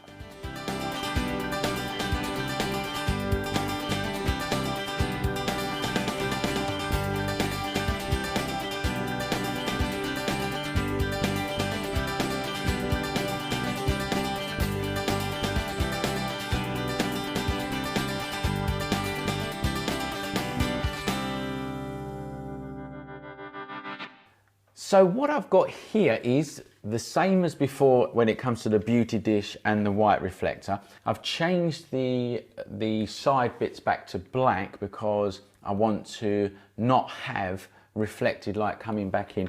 I want the contours of the face to be shown. But I've added some background lights on this one here, and that's to give a hair light and a light down the side of the face. So let's put Rosie in where she's going to be, and I can show you actually now. So we've got the soft light coming in from the front, from the beauty dish here. We've got the reflector bouncing soft light back up and filling all the shadows underneath the chin and the nose and stuff like that. Black reflectors are giving some contour to the sides of the face, around the cheeks and stuff like that. And then these lights here are giving a lovely highlight down the hair, the sides of the face. So all I need to do now is take some tests of the lighting, because again I've changed the lighting and you need to test for the exposure each time you do that and see what the exposure is. So let's go. Again, hold it close to the model's face towards where the camera's going to be. Hold down your test fire button, press your remote trigger and read it off. That's giving me f5.6, okay? So that's giving me an exposure at the front at f5.6. I'm gonna just test the exposures around the side here as well. And again, let's trigger that off. That's giving me 5.6 and a half there.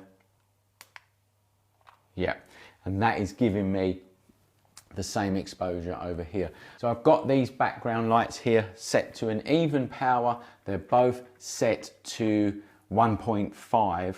And the other thing that you really need to know when you're setting up a set like this is do one light at a time. So during the setup there, you saw that I was turning all the other lights off except for one, this one here, and then I was getting that into position. Then I would turn all the other lights off except for this one back here, get that light into position. And that's the best way to do it when you're working with multiple lights. Set one up at a time and then you turn them all on and check that everything looks great. You do exposure tests and then you take the shot. So it's f5.6. Again, I want to take this at f2.8. It's already on its lowest power here, so I need a 2-stop ND filter on my lens. So it goes from 5.6 to f4, f2.8, so I need a 2-stop ND filter. So I'm just going to set that up on my camera and take some shots.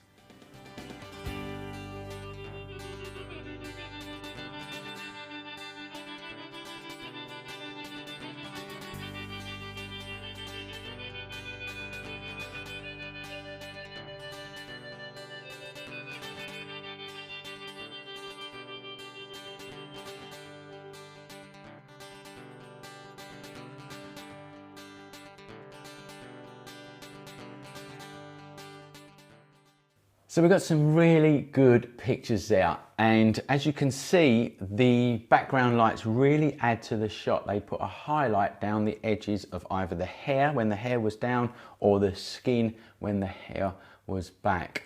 The background is also staying grey, and that's because we're not lighting it. So we've got a nice grey background which is really suiting the highlights that we're adding now to the edges of the face. So if you've got this equipment, that's great. Give it a go. If not, it's something that you can do in the future. I'll see you in the next video.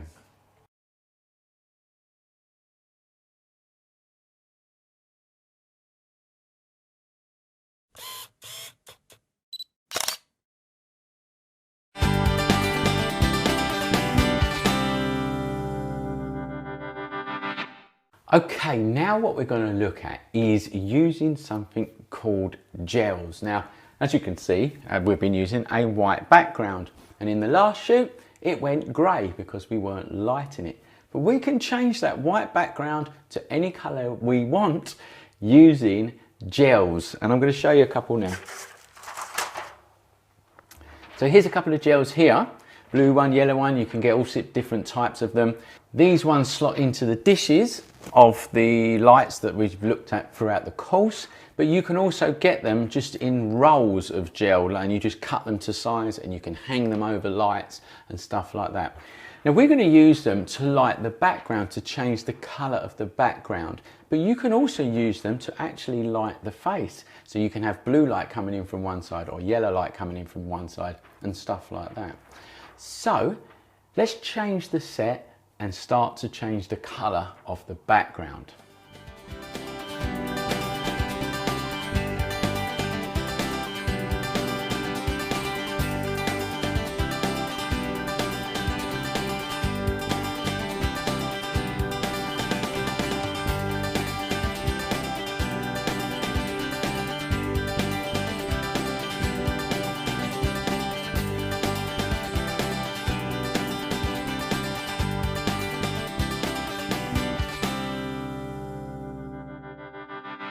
So let's just explain the setup, what I've just done. So we've got the beauty dish, so it's very similar foreground as it was before. The beauty dish is here, the white reflector is below us. The reflector's been lowered slightly, the beauty dish has just gone over to the side, but for argument's sake, it's pretty similar to the last shoot.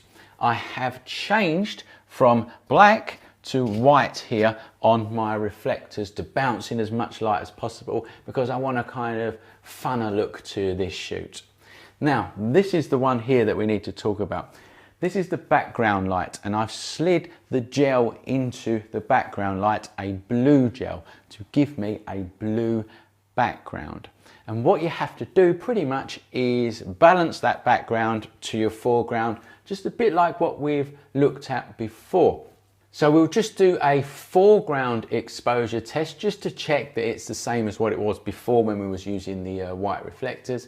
And then we are going to see how it looks with the background light. And it's quite simple really, you just turn it up and down to get the effect that you want on the background.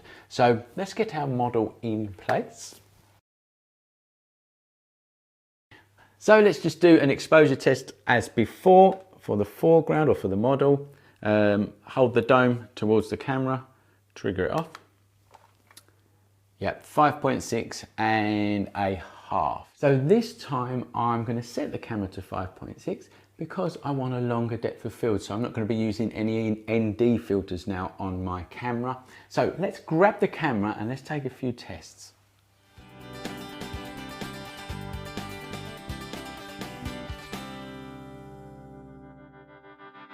So the foreground exposure is lovely, and as you can see, because we've got the blue gel in the background light, we've now turned the white background blue. I've got this current background light at its lowest power at number 1 at the minute.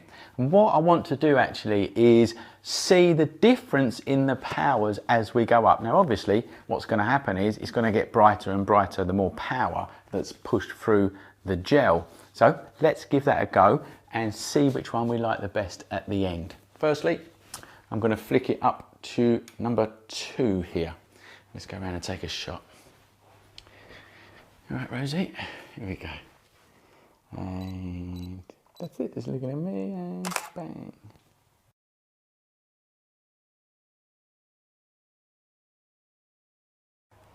So that one is at number 2 in power, and as you can see it's got a bit brighter. The blue's got brighter. I quite like that one, but we are going to go through the rest just to see the difference and obviously just to show you the difference as well. So let's turn it up now to number 3 and go back and take another shot.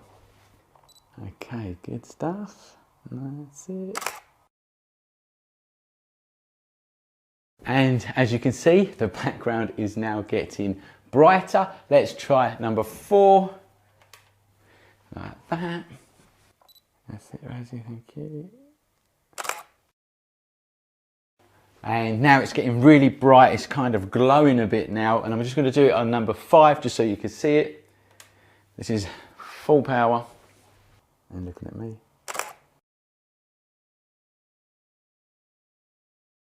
Now that one is really glowing and is actually starting to punch light back into the scene here, giving a blue highlight, if you like, around the hair and the body.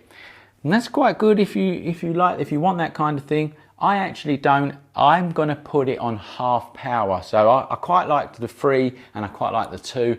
So let's put it in the middle at 2.5 and then we're ready to shoot. Right, now, you might have noticed that my model here, Rosie, has put some eye makeup on that is blue, obviously to match the background. And I just want to make a point here, we haven't got professional makeup artists here in the studio. This course has been designed for the learning photographer. All of my courses are designed for the learning photographer so that you can do all this yourself at home and then you progress in your own time and get more advanced as you go. And all I've done is buy some cheap props. We've got a berry, we've got a scarf, we've got some sunglasses, all blue in colour. And I'm just gonna have some fun with the model. We're gonna put some props on the model and we're gonna take some shots and it's gonna be a good bit of fun. So let's get on with that and show you the pictures. Here we go.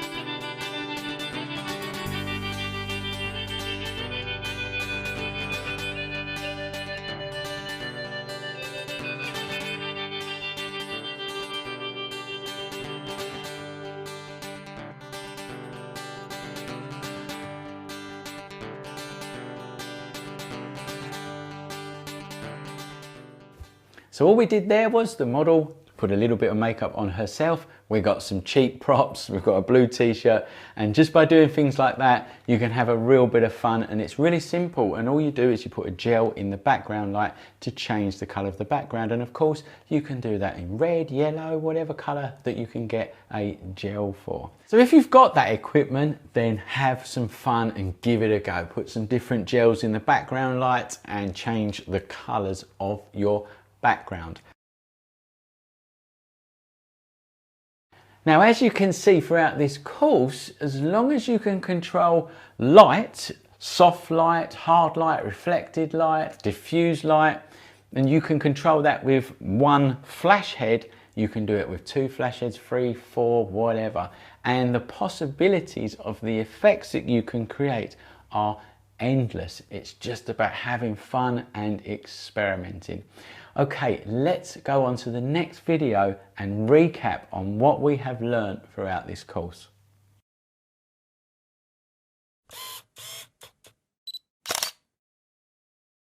So that's the end of your course. It was designed to give you that introduction into studio lighting and give you control over lighting effects for portraiture.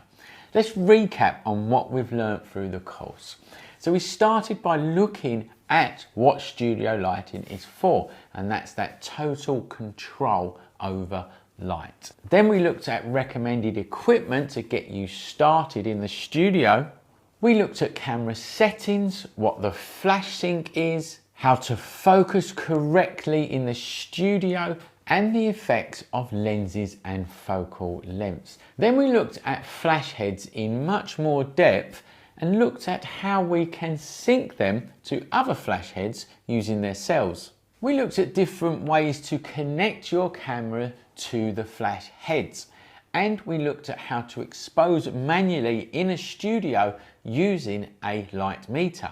Although we can use all of what I've taught you in a big studio, we looked at how to set up a studio in a small area as it will be more relevant to the learning photographer. We looked at how to create hard light. We looked at the many different ways you can use reflected light and how you can create a really soft look using diffuse light. I showed you many different ways you can use one light to get lots of different visual effects. And that's the key to it really, because if you can do it with one light, you can do it with many lights. We then introduced more lights and I showed you different visual effects you can get by lighting the background. I showed you how to create a clean white background with no shadows. And we looked at how you can measure and balance the background light against the foreground light. We also looked at how you can throw a bit of colour onto the background using gels. And we looked at some of the studio lighting accessories that you can use to give you different visual effects. Creating different effects in the studio is endless, and you now have the knowledge to create beautiful portraits. Once you've learnt what I have taught you in this course, you can then apply that knowledge to different lighting setups to create different visual effects in the studio. It's now a simple matter of controlling light creatively to get the looks that you want. I hope you've enjoyed this course and I look forward to seeing you in the next one.